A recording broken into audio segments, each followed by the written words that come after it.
This is a Wisconsin Sports Zone update. Well, the Brewers have avoided arbitration with William Contreras. The team announced this morning they agreed to a one-year contract and a club option for 2027 with the catcher.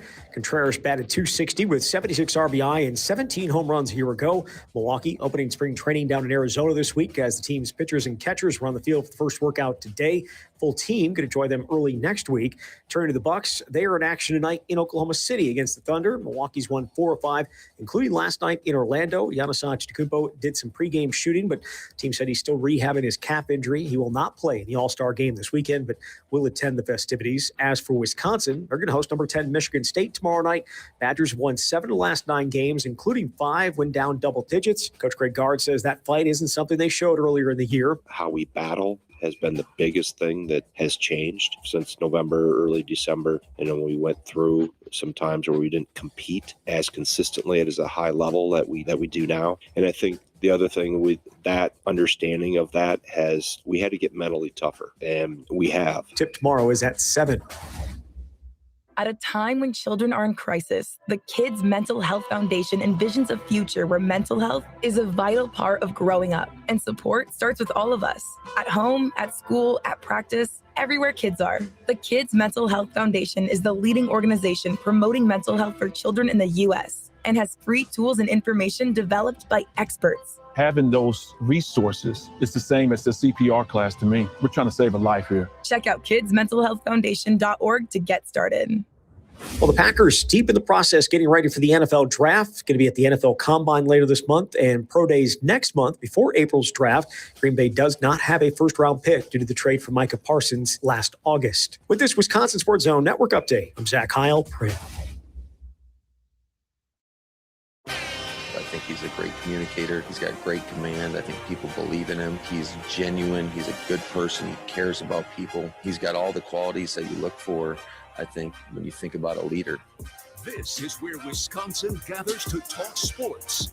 Packers, Brewers, Badgers, Bucks. The Wisco Sports Show is on the air. Now, here's your host, Grant Bills. That's Matt LaFleur. From 2022, that cut's 4 years old. And I was able to dig it up because I am organized and I label my audio, and because Mike Clemens is an animal. As Matt LaFleur talking about Luke Getsy. That's where I want to begin tonight. He's back as the Packers quarterbacks coach. He's replacing Sean Mannion. So I want to begin with that tonight. I don't have 2 hours worth of things to say on it, but I can do 10 minutes. I can do 10, 15 minutes. That's where I think we should begin tonight with a little Packers talk. It's the Wisco Sports Show. My name is Grant Bills. Hope you're having a great day. The vibes are a little higher on Thursday because when this show is done, I don't quietly turn the lights off and walk out of the studio and look longingly behind me. Sad that the day is done, but excited for tomorrow. Thursdays, I turn it over to Zach and Ebo. I very rarely, I'm in the studio by myself in the afternoon. I have no show before me, no local show before me. I have no local show after me, except on Thursdays. And I do really enjoy kicking it to somebody else. And I do look forward to chatting with Zach and Ebo for a couple minutes before their show begins at Monks and Sun Prairie tonight. So for our Madison audience on our flagship station, The Zone, WOZN, you should make plans to go down there for happy hour tonight. Now, I am watching currently the United States play Latvia or Latvia. They're playing Latvia. I'm just going to say Latvia. I don't know if that's proper, but Latvia in the Olympics in the first round of the group stage or whatever you want to call it. They're up by a couple goals. It's been nice afternoon viewing. I do like international hockey. The Four Nations was awesome. The Olympics should be pretty fun. I hope that we get a big it would be cool to get a rematch in the final with Canada. I would love to run that back after the Four Nations last year. So I've been watching. I'll give you a take of something that happened in the first period. I'm not a hockey expert, but I can give you 5 or 10 minutes. And if that gives you an opportunity, you want to call in and talk hockey, I'll do my best to facilitate, even though I'm not a hockey expert. Mike Clemens will also be here at 5 o'clock. So that's a little bit of a rundown of what we can expect over the next hour and 56 minutes. Like I said, I want to start with Luke Getsy, and I was digging up any audio I could find on the fella. Like, do I have any comments from Matt LaFleur? I gave you that one where he talks about he's a good communicator and blah, blah, blah, that whole thing. I was also able to find Aaron Rodgers. Now, he's talking about both Nathaniel Hackett and Luke Getsy in this cut. But you can tell in his comments, he's kind of talking about both of them, and he's really talking about all the assistants, which at the time included Adam Stenavich, who's still here, but it was also Hackett and Getsy, who after these comments went to take jobs elsewhere. Hackett took the job in Denver. Now, Getsy interviewed for that head coach job and others. I believe after 2022, he ended up as the OC in Chicago. And then this past year or the year before was the OC in Vegas. And while we're listening to this Aaron Rodgers cut, I'll pull that up to make sure I'm remembering correctly. But in this cut, Aaron Rodgers is talking about Luke Getsy, Nathaniel Hackett, Adam Stenavich, Justin Uten, who I believe was the tight ends coach at the time. So this is the best that I can give you. Aaron Rodgers in 2022, his last year in Green Bay, talking about the assistant coaches, but specifically Hackett and Getsy, just to give us a little bit of an idea and a refresher of how he was viewed as the quarterback's coach at the time. Because remember, for what it's worth to you, maybe a lot, maybe a little, maybe nothing at all, Luke Getsy was Aaron Rodgers' quarterback's coach in 2021 and in 2020 when he won both of those MVPs. So here's 2 minutes of Rodgers. It is interesting which coaches get opportunities and which don't. I've been able to be around some great ones over the years, and it is always interesting to see who gets the opportunities and who doesn't. I think on a base level, the ability to relate to players and lead a room should be at the top of any general manager or owner's desires. You have to be able to relate to guys, to this whole college mentality, high school mentality. Coach needs the player to be scared of them, and some of this way of coaching that's thankfully gone the way of the white buffalo. That shouldn't be a part of what people are looking for. It should be an ability to relate to the guys, to understand what they're into, how to motivate, inspire them best, how to get them to be self-motivated, set the framework for the squad and the focus, and then trust your staff that you've put together, trust the leadership football team, encourage player-led teams. And then it needs to be somebody who can control a room with presence, with speech, with the concise message needed at certain times. And I feel like both those guys can do it. Kudos to Matt for giving the opportunity.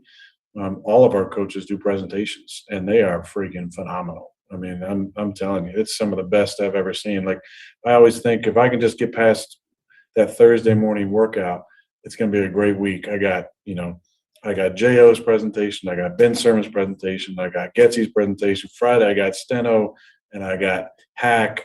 I mean, it's fun coming to work, and it's because those guys have such a great presence in front of the room. So I think both Hack and Getsy can really relate to the guys. They're younger. Hack's been around the game forever. His dad is a legend. Getsy played the game in college, actually with a couple of my former junior college teammates, crazy enough. He's 38 years old, about to be 38. And, he's got a great energy about him. They can both lead and be in front of a room and then captivate an audience. So a little bit of background there on Getsy, but also that extends to the rest of the staff. Sermons was the other name that was in that bunch that I forgot about. So Outen, the tight ends coach, Hackett, who is the OC, Getsy, who is the quarterback's coach, Sermons, who is the running back coach, Steno, who would have been O-line at the time. Now he's still in Green Bay. That's such a quintessential 2-minute soundbite from Aaron Rodgers because he answered the question. The question was, why do you think Hackett and Getsy are getting consideration from head coaching jobs? That's the question. And Rodgers answers that and gave compliments and talked about the traits of those guys. But he also had to Rodgers it up a little bit and talk about how the NFL hiring pattern. Well, it's interesting to see who gets interviews and who doesn't. And, Hackett's, his dad was here and I love coming to meetings. And I also found that comment very relatable when he said, I know if I can just get through Thursday morning, I know it's going to be a great week. And I had to laugh at that a little bit. It's like, well, yeah, because at that point, man, the week's almost over. Like, man, if I could just get through Thursday at 2 p.m., if I could just get through the Bill Michaels show Thursday at 2 p.m., it's going to be a great week. Like, yeah, Grant, because at that point, your week's almost over. So I found that comment to be very relatable.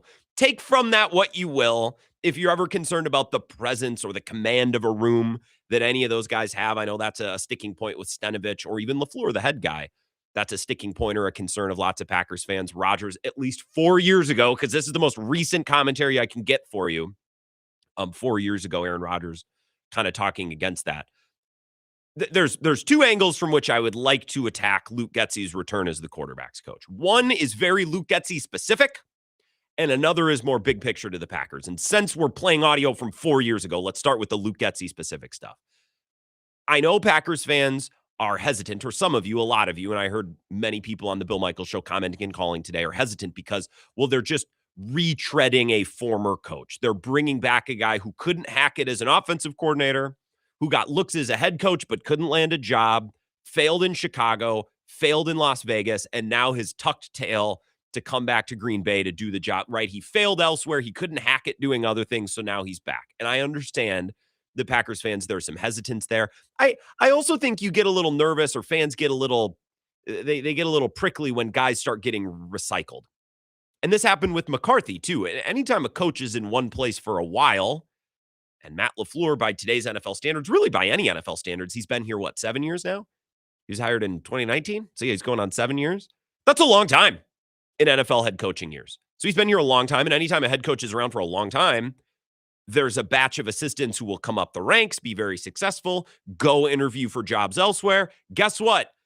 The places that are hiring head coaches typically aren't great organizations. The Dolphins, the Raiders, the Bears, the Broncos, when they had no quarterback, and then when they had the old version of Russell Wilson. Like, these aren't great jobs. They're not great organizations. A lot of those hires probably aren't going to work out. So what happens?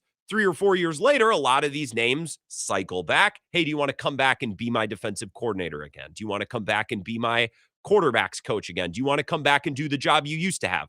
This isn't specific or unique to Green Bay. It happens all over the place. Look no further than the Niners, who rehired Robert Saleh to do the exact same job that he was doing just years before he got hired to go coach the Jets, right? This happens all the time. And I understand Packers fans' hesitance with this offseason. I understand your concerns. Of all of the concerns and all of the things that are taking place so far this offseason to be concerned about, this would be, folks, at the bottom of my list. First of all, it's just a quarterback coach. And I would argue that very few Packers fans were aware of Sean Mannion, were aware of what he did, were unaware of what he was doing, what he was good at. I didn't know. In fact, I do this for a living, and I'm not going to act like I'm the biggest Packers expert, because there's people who watch the film and are sourced and all of that. So I'm not telling you that I know everything, but I do this every day. We listen to every press conference. We follow this stuff pretty closely. I have to. It's my job, literally. Not to follow the Packers, but to talk about Wisconsin sports. Packers are a pretty big part of that. I didn't know anything about Sean Mannion.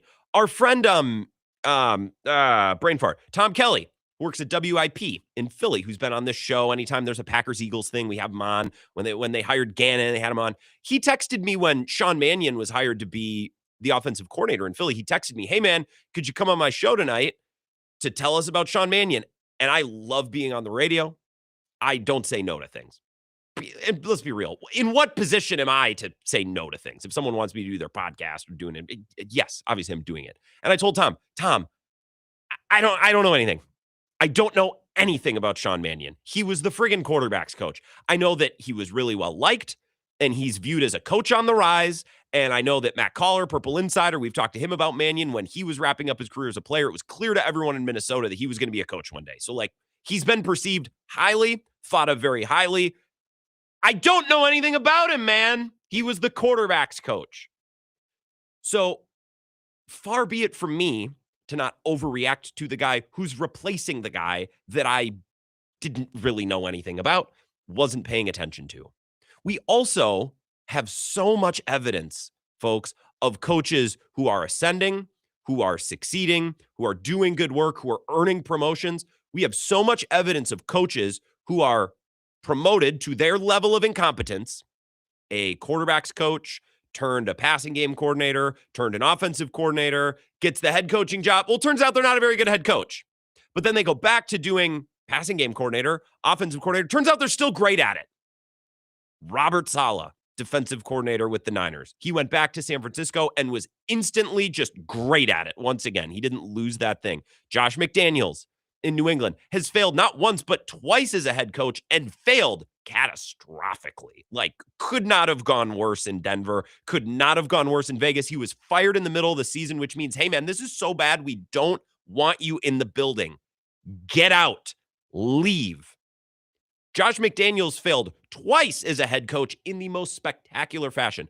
Goes back to New England this year and instantly instantly is great at his job. Once again, we have so much evidence of this. So I wouldn't worry that much about a quarterback's coach. And also, if you are worried about the quarterback's coach, chances are Luke Getsy's probably going to be pretty good at it because he was good at it before.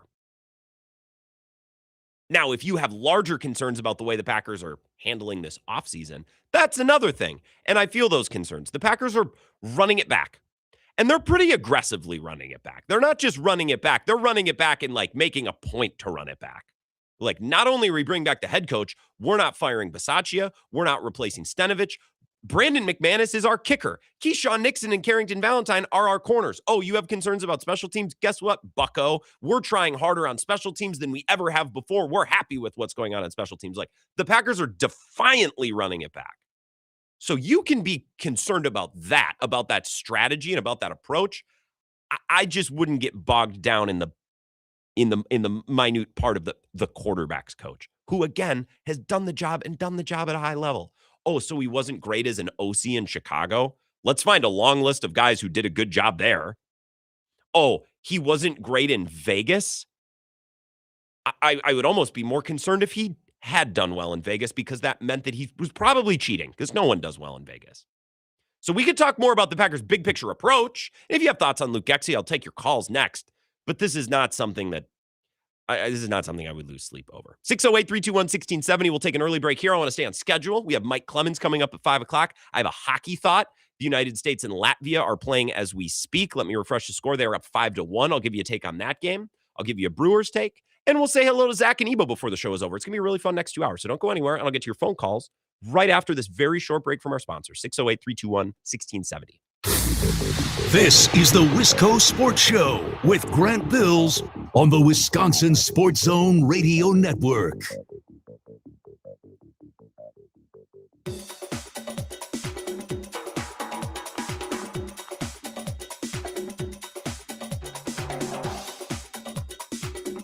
The Wisco Sports Show will resume in 3 minutes.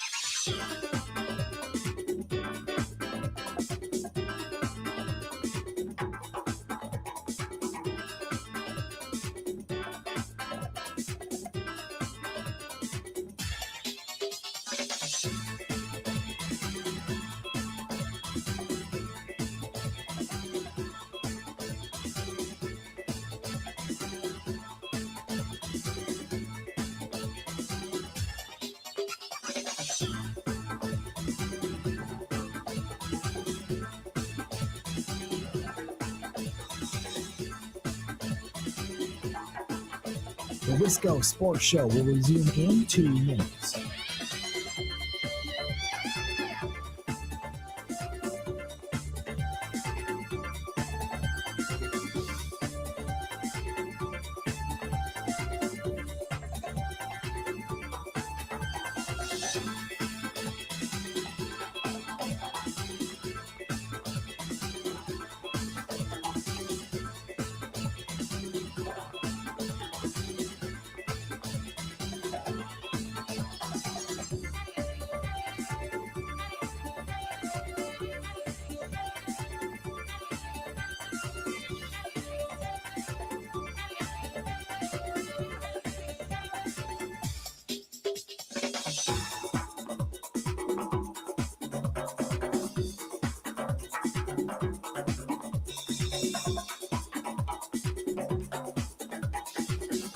The Wisco Sports Show will resume in 1 minute.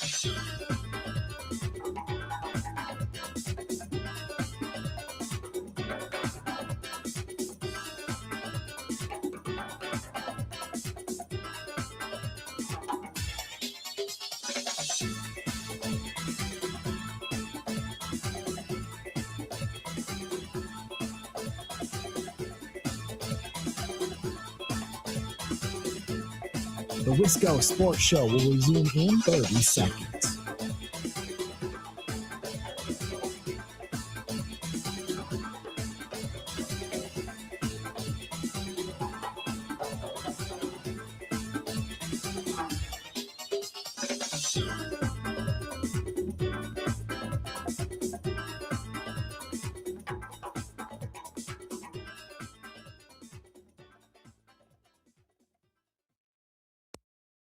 Yeah, I think Luke's done an outstanding job. He's an excellent communicator, great teacher, great team guy. He sees the game the right way. I think he's got such a great presence about him. Players respond to him. And so it's a great opportunity for him. And, another guy that we would hate to lose, but would be happy for him and his family if he gets that op. Oh, it's Matt LaFleur 4 years ago. It's a great soundbite. It's just him saying op. That's just nails on a chalkboard for me. If he gets that op, just say opportunity, dude. If he gets that chance, op. It's the nature of football coaches and football commentators need to relabel everything. It used to just be the red zone. That was the area from the 20-yard line to the goal line. It was the red zone. And then we decided that it was the red area. Oh, you simple you bonobo. You call it the red zone. It's the red area. And then sometime in the last year, people started saying the red zone area. It's like, oh, shut up. It's the red zone. It's always been the red zone. Why do people have to do this? So it's football coaches and it's football analysts. Just say opportunity. Why do we have to? If he gets that op. If he gets that op. Okay, your thoughts on the return of Luke Getsy or the Packers offseason? Big picture. The return of Luke Getsy, I think, is, while he is new and he will be rejoining the organization, kind of part of a bigger picture of we're running it back confidently. We're bringing everybody back. We are making no changes. We don't think we need to make any changes. So your thoughts specifically on Luke Getsy, I can't imagine you have any, but blow me away if you got thoughts on that and the Packers offseason as a whole. 608-321-1670. Let's go to the calls. Wisco Sports Show. Who's this? Well, it isn't Grant Bill's back from California. Eric on I-90. California is the Cooley region of the West Coast. It feels very artsy-fartsy, very hilly. Lots of houses on the hills. Almost felt like I was in the hills of Westby. Right. You're quite the celebrity now. I mean, you're everywhere. I was in one place. The other day I heard you on 95.7. Well, then you're out at the Super Bowl. Those are my coworkers. Well, many. I mean, I was rubbing elbows with celebrities. You wouldn't believe. I mean, Frank Caliendo walked right by me. I said hello. I mean, right. just when does it get any better for me? I mean, can you believe that? Wow. Right. I mean, it's far better than we're all doing. I mean, most of these people are probably at best game show special guest stars, but you're rubbing elbows with them. I would rather go on a game show. I could win money on Wheel of Fortune. I would prefer to do that. Right. And then you're on the radio all day long. You're on different shows. You're on 95.7. Well, it's my job, Eric. Tomorrow night you got a gig. Tomorrow night you got another gig, right? Well, yeah, I am playing music tomorrow night in Coon Valley. That I am looking for. Make a little cash, a little walking around money, a little beer money. Yesterday was National Guitar Solo Day. Remember that? I thought of you. You're a David Gilmour guy. Right. Are you going to try to, in Coon Valley, to kind of maybe get something down on a track that will we're gonna record a live album live at the Stockyard. It's going to be the next Frampton Comes Alive, Eric. That's what we're going for. Right. Well, this is quite an op you got going here tonight. Sean Mannion. I can be your expert on him. Backup Vikings quarterback, probably one of the only players that hasn't won a Super Bowl since he left the team. Mm-hmm. And now that he's left the Packers, he's probably got another good shot at it. So you think so? We're all in the same boat, The Mannion was liked in Minnesota. Everyone thought very highly of him there, didn't they? Yep. That's my memory. Yep, they did. I didn't hear anything bad about him at all. But why? But again, why? When have you ever heard anything bad about a backup? You know what I mean? Like, sure, okay, he was great and he was thought highly, but when was the last time you heard media writers and beat people like, who's a real prick is the third string quarterback? Like, I don't know, man. Like, good luck to him. He seems to be a coach on the rise, but it seems like we're cherry picking anecdotes here. Well, obviously you're not a Vikings fan because you get to know your third string quarterbacks pretty well. Yeah, if you're there. So yeah, we find out if they're a prick or not, and actually sometimes we have a third stringer as our starter. Yeah. So we can, though, that Super Bowl, I think the Vikings could have gave the Patriots a run for their money. I really do. Well, I really do. I think a bunch of teams from the NFC probably could have. And I think this is another year, Eric. I appreciate it. Josh Allen should be kicking himself. And I don't think Josh Allen's Bills team was better than the Broncos. I don't even think his team was better than the Jags. I think Josh Allen was overwhelmingly the best quarterback in the conference.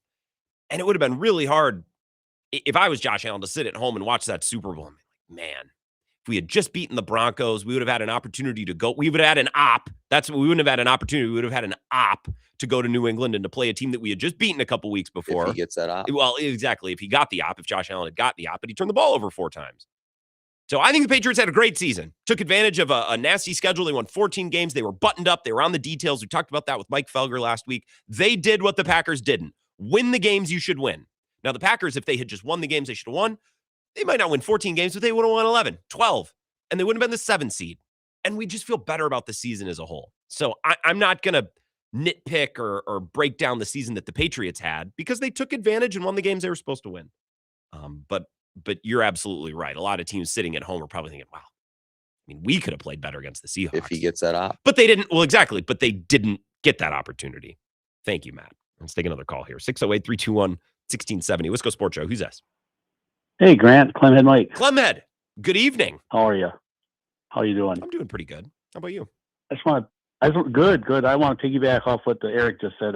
You're everywhere. I just heard you Tuesday morning on 92.9 WECL from Eau Claire. Well, that 8:15 Tuesday morning. Same show, 2 different affiliates. But yeah, Brian and Gene. I love Brian and Gene. And Brian, don't let him lie to you people. He's like, I've seen the Patriots win Super Bowls. I've seen them lose Super Bowls. This one doesn't bother me. It's eating him up inside. Do not let him pull this on you guys. Don't let him act like everything's cool because he's miserable deep down. He just doesn't want to show it. Yeah. Well, and kudos on the use of the word bonobo. It's a sister species to chimpanzee or pan. Yeah. Pan, which separated from humans 7 million years ago. So it's wow, Grant. That was just blew me away there. I like this segment. I like this segment where you all just compliment me. This is good. I needed this. Yeah. Thank you. Bill read my text yesterday on the Bill Michaels show. I was only able to listen for a little while, but I congratulated me on my 48th wedding anniversary. So that was kind of cool. Oh yeah, congrats on that. What a marriage resume. What, do you have a tip? And you can't say don't go to bed angry. That's what everyone says. Do you have a tip? Just choose your battles wisely. It's marriage is a war, and you got to pick your battles when they're most advantageous. and practice selective hearing loss. That's the most important thing. Marriage is a war. All right, I'm going to write that down. Marriage is a war. It's a war of attrition. You got the last 48 years. The funny thing is, we got married. I was 20 and she was 17, and we didn't even have to. And she's a Chippewa girl. You know their reputation. Oh. So, we didn't have a kid for 2 years. So. Because everybody thought she was pregnant. You know their reputation. All right. Yeah. Oh, yeah. Yep. 1974 on the Johnny Carson show, Chippewa Falls was ranked as the highest per capita unmarried pregnancy rate in the United States. You know, weirdly, I was aware of the stigma. I didn't know if it was true. It was, for me, when I was in high school, it was anecdotal. There were like 2 people, and you would yell about it in the student section of basketball games. Sure.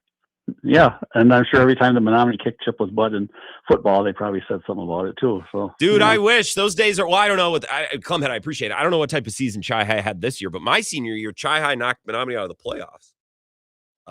It was a banger game. I think it might have gone to overtime too. I can't remember. Doré Field at Chi-Hi. Yeah, I don't know the types of seasons that Menominee and Chi had this year. But yeah, my senior, I didn't play football, so I should say my senior year. The senior year that I attended at Menominee High School, Menominee was bounced from the playoffs by Chi-Hi. But they notched 2 massive victories against the Fox Valley. They beat Ashwaubenon at home, and then they went to De Pere and beat the absolute balls off that team. That was very fun. I think De Pere was undefeated. Listen to me, reliving my glory days. Funny thing is, they're not even my glory days. They're my classmates' glory days. But I liked high school football. I was a cross-country guy. You know this. The Packers running it back. Just very quickly before we take our next break. You can be concerned about the greater strategy, and I think I might be. Luke Getsy returning is not a part of the strategy that I'm concerned about. I think he'll be probably very good, would be my guess. Because we have lots of instances, we have lots of examples every year of where an assistant coach ascends to be a coordinator, to be a head coach, and it turns out they're either not that good at it or they're not good enough to overcome a bad situation. Like Mike LaFleur might be a good coach. I don't know. I would bet against him in Arizona. I think Jeff Hafley is a very good coach. I would bet against him in Miami. I would bet against anyone who takes the Giants job. I would bet against anyone who takes the Jets job, even if they're a good coach. Robert Saleh now is going to coach the Titans. Like, okay, it's better than the Jets, but by how much, man? The thing is all of these coaches who have ascended to be coordinators or to be head coaches who have failed, we have a ton of evidence that these guys then can go back to their previous roles and be pretty freaking good at it. Unless they're just a real pill. Some of these guys, it's more personality thing. I saw in the live stream, I think it was Tyler in Massachusetts said, well, the Packers fans would be bad if they brought Ben McAdoo back as quarterback coach. I would take Ben McAdoo back. He was actually relatively successful as a head coach of the Giants. Good quarterbacks coach, good offensive mind. He should go coach Rodgers, actually. Those two peas in the pod. I wouldn't take, who I wouldn't take is Joe Judge. Joe Judge, I think, has the chops to be a good coach. He seems like a pill. He seems like a complete and total pill. Hackett doesn't. I don't know anything about Luke Getsy. He doesn't seem like a pill. As long as the ego and the personality of the guy isn't abrasive and messy, then I think they can always go back to their previous roles and probably do a pretty good job. And I expect that Luke Getsy will probably do a pretty good job. This text, 715, just says the Chippewa stereotype is a real one. Well, it's the water from the Big Eddy, man. This is love in the air over in Chippewa Falls. I don't know. I was acutely like minor, small aware of this stereotype. I didn't know that it was like the thing of the Chippewa Valley. Let's show some respect to Chippewa Falls. Are there stereotypes for all of the places in Chippewa County? Like, does Lake Hallie have stereotypes? I can look into this more on my own time. I don't need to beat you over the head with this. Let's take a break, come back. A couple more thoughts on the Packers. I want to get to the Brewers, too. They settled with William Contreras. A 1-year contract, avoiding arbitration, which is bad for the talk show and bad for drama because a good arbitration hearing is very fascinating to follow, but probably good for all parties involved. There's also a club option for the Brewers and Contreras next year, a mutual option. I bet that'll get picked up. And then I bet they'll trade him. So we can talk about that. Little Packers, more Brewers talk coming up next. This is the Wisco Sports Show with Grant Bills on the Wisconsin Sports Zone Radio Network.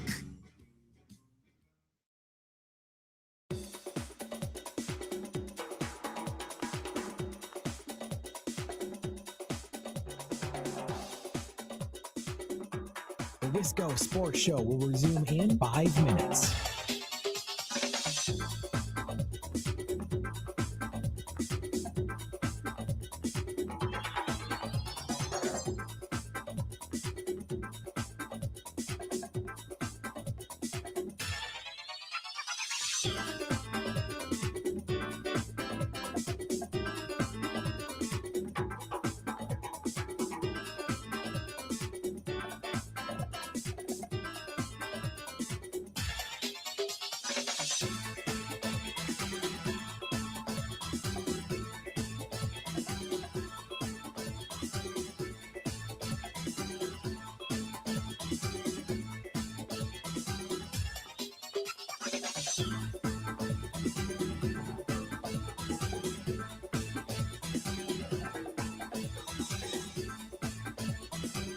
The Wisco Sports Show will resume in 4 minutes.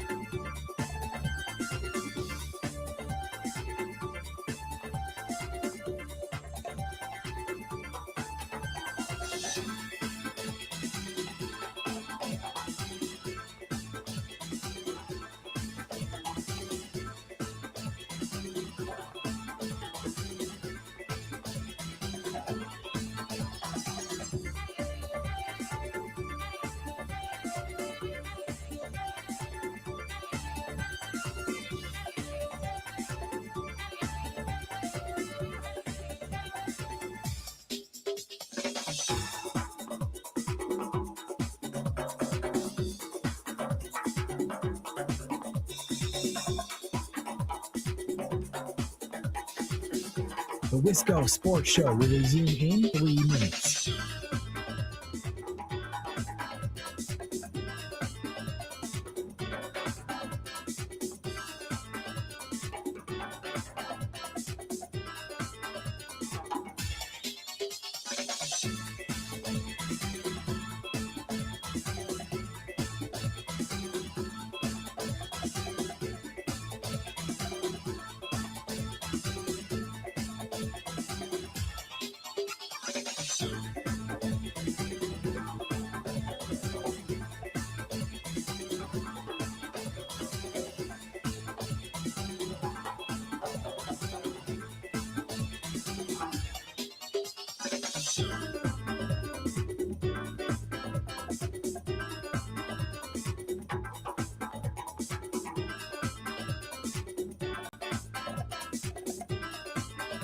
The Wisco Sports Show will resume in 2 minutes.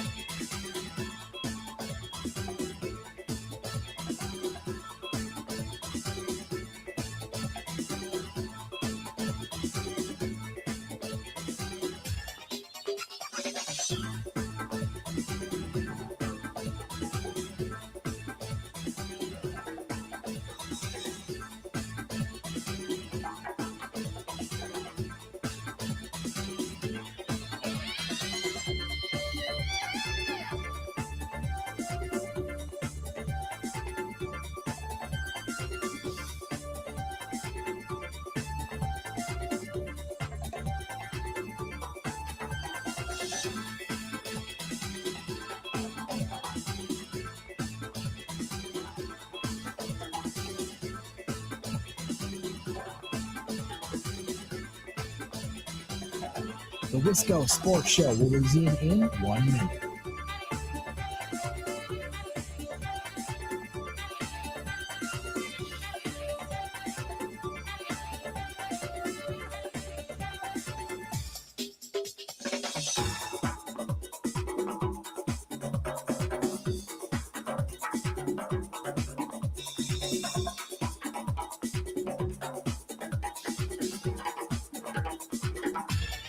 The Wisco Sports Show will resume in 30 seconds.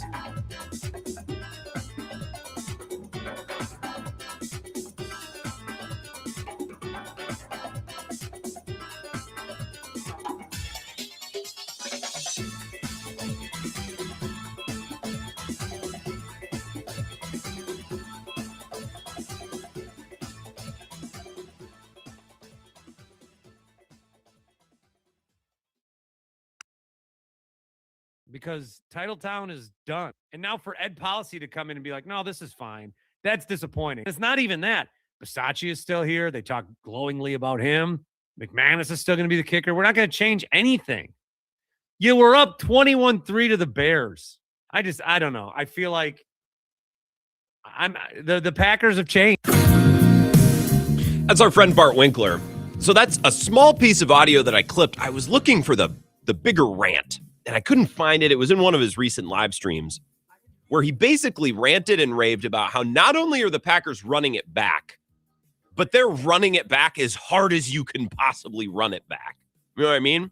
And I love this take because it implies or infers, I think implies is the right. It implies, we infer from what the Packers are saying, but the Packers are implying, and this take implies that there are varying degrees of running it back. When you say the Packers are running it back as hard as a team can run it back, you are implying that there are different levels of intensity, that you can run it back with different intensities, which I just think is funny. Like there's a scale, there's a spectrum. And I think if there was a spectrum of running it back, the Packers are 10 out of 10. We're doing it. And part of that is necessity. They either basically needed to fire their coach or trade their coach or give him the full banana, the full extension, which is what they gave him. But they also could have fired the special teams coordinator. They could have moved on from not only did they retain their head coach, they retained Rich Bisaccia. And then Brian Gutekunst went to bat for him in his presser last week. He also went to bat for the way they've been handling special teams and attacking special teams and the amount of attention they've paid to special teams the last couple of years, which in Brian Gutekunst's words is they've invested more there than they have, and they've paid more attention to special teams than they have in any time in his time in Green Bay, his career in Green Bay. And this builds off of a take that I gave you last week. I think the theme of the offseason for Packers fans is you're going to get nothing, and you're going to like it, or you're going to have to like it. You wanted Matt LaFleur gone? Too bad. Full extension. You wanted Adam Stenavich gone and big-time changes. Luke Butkus, the O-line coach, you wanted those guys out? Yep. Finger in your butt. You're going to get nothing. You wanted Rich, well, certainly they'll fire Rich Bisaccia. Nope. Well, then there are going to have to be some changes around here. Nope. Goody explicitly said in his presser, I like the way we've handled special teams. I give Rich Bisaccia a ringing endorsement. And it was very funny. Was it the Browns or the Rams or the Giants? Some team just poached one of Rich Bisaccia's special teams assistants, which is very funny. I don't know how you can judge special teams. I think sometimes we we judge or grade even coordinator hires strongly. Like Matt LaFleur's offense wasn't good in Tennessee. Mike McCarthy's offense wasn't good in San Francisco. So sometimes these guys are hired because one general manager worked with them and they interviewed well. And it's not that the results don't matter, but the results sometimes aren't the first and foremost most important thing in any given hire. But back to my original point, the Packers fans, you will get nothing this offseason and you will like it. And I would bet that we're going to get to night 2 of the NFL draft coming up in April because the Packers don't have a first-round pick, and you're going to say, well, it better be D-line or corner, and they'll take a linebacker, or they'll take a tackle, or they'll take a running back. Like, when was the last time a first-round pick really hammered home what Packers fans truly, deeply wanted? Maybe Matthew Golden, but then even the way they utilized that pick, it's like, all right, we'll take him, but we're not, don't expect us to throw him the ball. You friggin' pricks. Oh, so first you wanted us to draft the wide receiver in the first round, and next thing you want us to throw him the ball? I mean, it never ends with you people. Oh my goodness. 608-321-1670. A follow-up. Chai High has defeated Menominee the last few years easily, apparently. My heart breaks to hear this. This texter also says their best years are behind them. Well, it's hard to top the Joe Labuda years. I mean, what a dynasty. Jim in Cottage Grove says, I think a quarterback's coach needs good pupils to be able to teach them. If they're already set in their ways, they're set in their ways. But I think Jordan Love is very teachable. So I think he's going to be in a very good position. That's a good point, Jim. The pupil has to be willing. The student has to be willing to learn. They have to, they have to take the teaching. And I wonder with Aaron Rodgers at the end, like, what are you going to do? You're some young up-and-coming coach who is a quality control assistant, who's now quarterback's coach because they needed a quarterback's coach. And it's like, we think you're good. We think you can do it. And now you're plopped into a room with Aaron Rodgers, who already has a Super Bowl and 2 MVPs, and you're supposed to start critiquing him and telling him what to do. So quarterback's coach is almost like a trainer in boxing. I think in some scenarios, some instances where it's like, you just need to know which buttons to press and what am I looking for? How can I better understand my player? It's not always like you're a hardcore teacher and you're a reformer of, you're there to remind, you're there to I don't want to say contribute to the vibes, but I think depending on the quarterback and how long they've been around and the experience of the quarterback's coach, the role and the relationship could be very different based on the situation. Let's take a call here, 608-321-1670, Wisco Sports Show. Who's this? Hey, Grant, this is Greg from Appleton. Hey, Greg, how's it going? G-Dub. Hey. So I don't think Green Bay and De Pere is considered the Valley. I was going to say, this is going to be, I could tell by the way you paused that this is going to be something very bitchy. Go ahead. I don't think it is. It's not considered the Valley. I overheard your conversation. I think it was maybe a half hour ago. You referred to the Green Bay and De Pere as the Valley. It's not. So go ahead. But my second thing was, I'm going to officially invite you to Gregapalooza 26. This is your official invite. And I heard Bill is going to be in Green Bay. He is. Right? Is it a Thursday or Friday? I think he's there Thursday for March Madness. Thursday. Okay. So I'm just calling to extend the invite to you, Grant. I know how much you love the Valley. And I want you to come. Maybe possibly do your show from the garage. No, I don't know if you've seen the garage before. I don't think I have, G-Dub. I think I need to get up there. Yeah, I'll send you a video of the garage. It's more than a garage, like people said. It's an experience, I'm told. Yes. And third of all, your jacket game from last week. It was the bar jacket. Yes. Oh, yes. Yes. Dude, love it. That's amazing. Wow. You should see my. I have two framed ones. I have a supper club one and a bar one.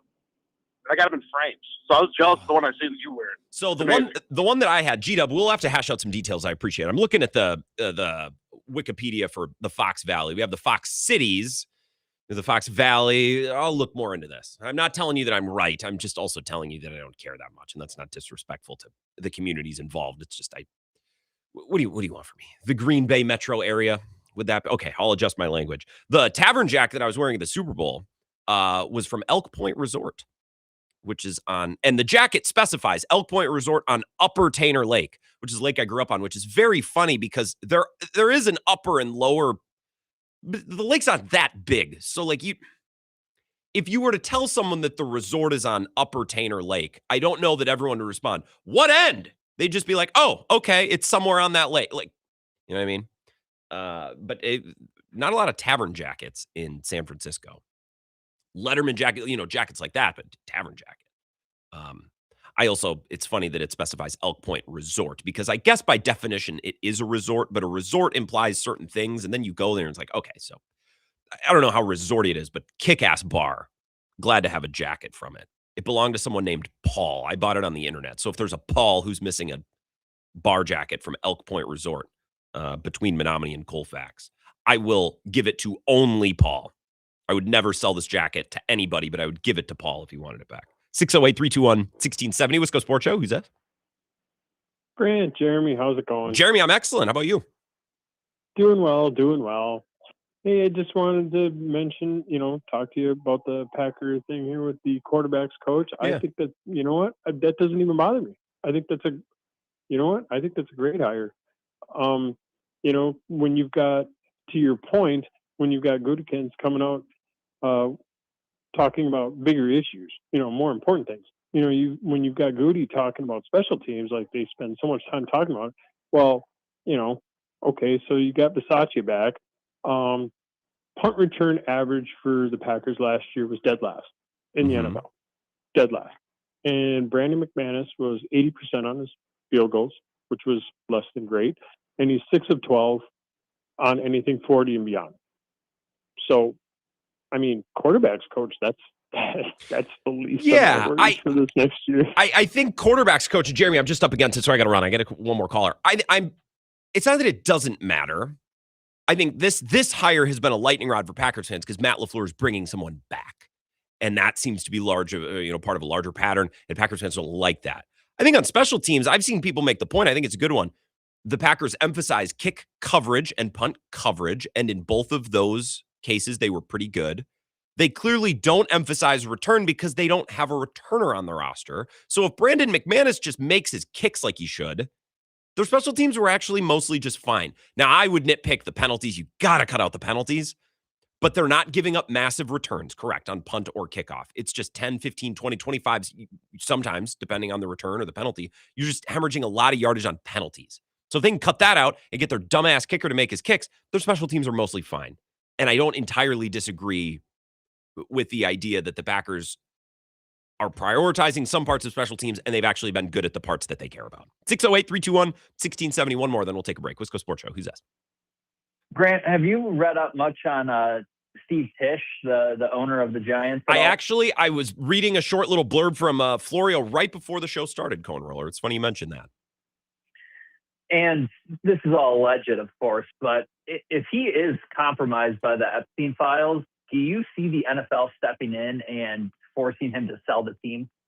I feel like they should. Now he's a minority owner, right? Like he's not, because the Mara family owns it, but he is, I guess that's secondary. The NFL absolutely should. Can I just say, by the way, that I think everyone who's listed and involved in the Epstein files should probably be investigated and held to account. Like, I don't understand why that's even a question. Yes, the NFL should, kick him out. Would this be worse than what Donald Sterling did? What did Donald Sterling do? Sent like really racist texts and emails. This would be worse than that, right? Would we disagree? I'm not minimizing racist emails and texts, but this would be worse. Correct. Way worse. And I would agree. Even John Gruden, I mean, he's blackballed from the league. Colin Kaepernick, blackballed from the league. Like, yeah, I don't know. The NFL's powerful enough to kick this guy out. That's for sure. They protect the owners, though, man. Like they. How long did it take? Does work for the owners. True. People forget. And how long did it take? For them to get Schneider out? And I think they'll hate. Nobody likes Schneider. I don't know that people like Steve Tisch. And I can't tell you whether or not he has friends around the league, but they really, really protect the owners because it's their league. And Goodell really, I'm sure he wouldn't want to do that. I don't know how you handle it any other way. Any Packer owners you think you're worried about? Are there any of us who have enough money and clout and wealth to be involved in such a thing? No, and that's exactly why we love the Green Bay Packers. That's true. We're just everyday Joes, everyday owners, got the stock on the wall. We would never be involved in something like this. Imagine a Packers owner on the Epstein Island. They're wearing their nicest work polo, jeans. Like, hey, is there any food around here? Is there any food around? Not to make, jokes about the Epstein Island, but the contrast does seem laughable when you have the global cabal, and then there's like Matt from New Holstein, who's 65 and wearing his nicest polo to Epstein Island. Yeah, I think any Packer owner would miss any of the action because they get way too sunburned on the first day, and that would just kind of ruin the whole vacation. So this is very funny. I feel like this isn't something we should joke about, but I started it. So well, the government's treating it like a joke. So, true. Why not us? No, that's a very good point, Cone. I got to run. They're absolutely treating it like a joke. No matter which side of the aisle you're on, they're absolutely treating it like a joke. So yeah, I actually was reading Florio's comment about Steve Tisch before. The headline, if you want to go read it, it was posted 22 minutes ago. I guess it was over a commercial break. The NFL doesn't seem to be inclined to investigate or discipline Giants co-owner Steve Tisch. Based on his emails with Jeffrey Epstein, the language of personal conduct policy would seem to justify it if the league truly wanted to do it. The precedent in my lifetime for the removal of an owner is far shorter than this, right? Like you send racist emails and text. And again, that's not okay, but racist emails and text, human trafficking, like we can say that the second thing's probably worse. Put it this way. Owners have been removed for less. That's probably the best, most accurate language to use. We'll take a 3-minute break. I have a hockey observation next, and then we're going to get to Mike Clemens at 5 o'clock. How exciting is this? This is the Wisco Sports Show with Grant Bills on the Wisconsin Sports Zone Radio Network. There's never been a better time to experience Pella in person and get all your questions answered. Join us at the Neary Spring Home Improvement Show, February 13th through the 15th at Wisconsin State Fair Park. Book your in-home consultation at the show and receive a free Design Works rendering. Rest easy with Pella's 10-year limited warranty and get 0% interest for up to 48 months. Set your free in-home consultation at PellaWI.com.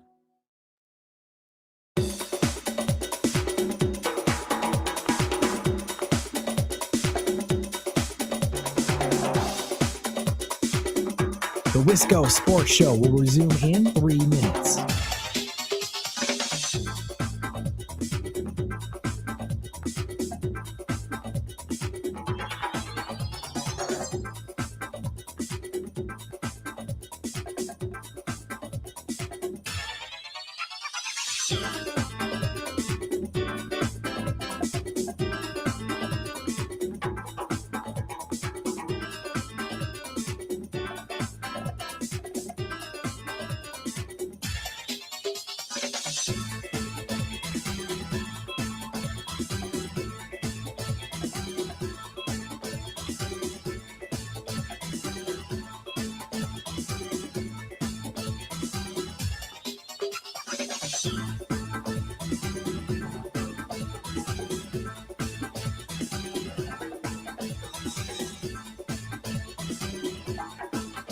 The Wisco Sports Show will resume in 2 minutes.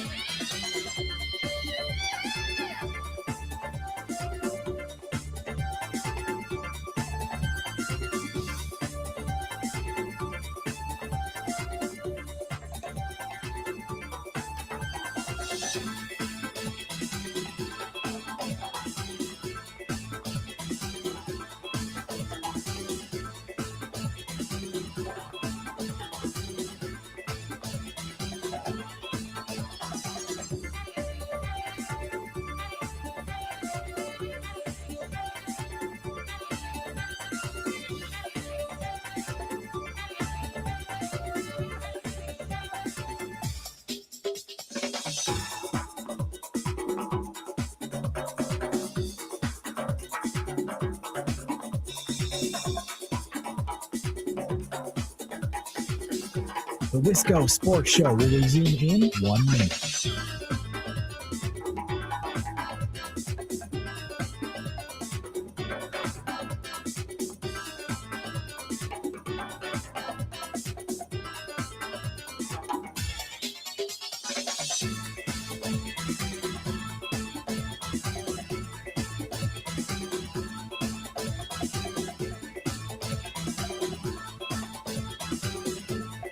The Wisco Sports Show will resume in 30 seconds.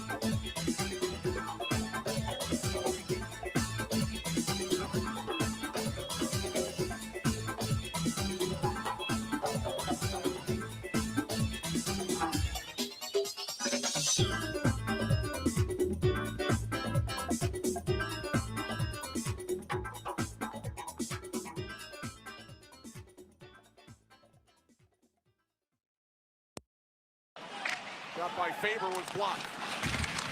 Here's Jack Hughes, who was the first overall pick. Out in front for Nelson, he scores! Off the feed from Jack Hughes, beautiful move by Brock Nelson.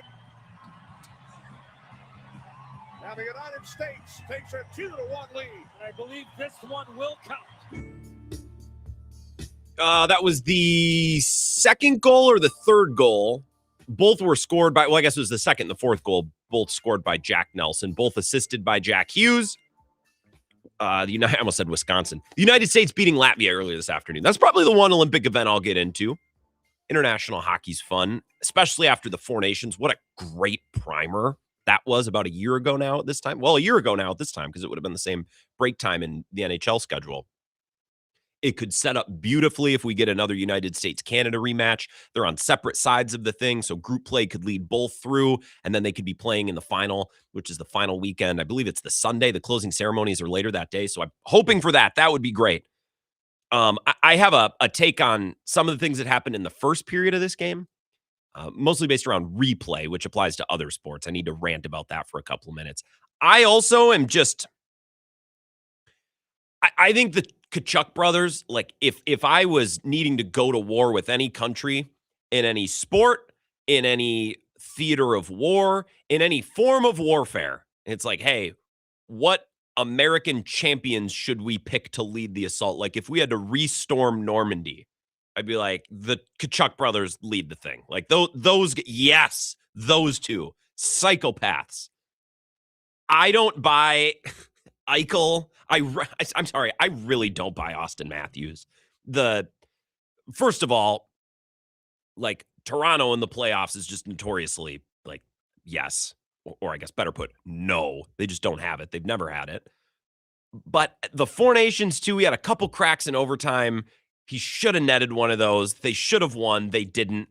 And then today I'm watching him in a couple of moments. Like he's just getting popped. He's getting pushed around. He had an opportunity to slap shot and he just whiffed it. Like I don't know anything about hockey.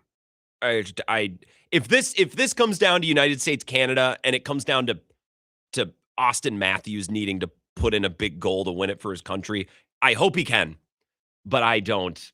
I'm just not buying stock in Austin Matthews. That's about the extent of my hockey knowledge, and that take could be wrong. It's just the eye test. Just watching that guy. Tkachuk brothers, yes. Austin Matthews, no. We should clip that for a breakout clip. That's really good analysis. I know that's why you guys come here. Mike Clemens is going to join us next. We can circle back. There's a couple things that happened in the first period of this game with replay that I want to rant about. So we'll do that in about 20, 30 minutes. We'll turn things over to Zach and Ebo. Thorson and Heilprin at Monks and Sun Prairie tonight at 6 o'clock, which I always look forward to. But first, let's get a 2-minute update from Zach Heilprin. No commercials, just the latest in Wisconsin sports. And then we'll connect with Mike Clemens, who can recap the Super Bowl. He is back from San Francisco. He was at the big game. We'll get his thoughts on the end of the NFL season coming up next.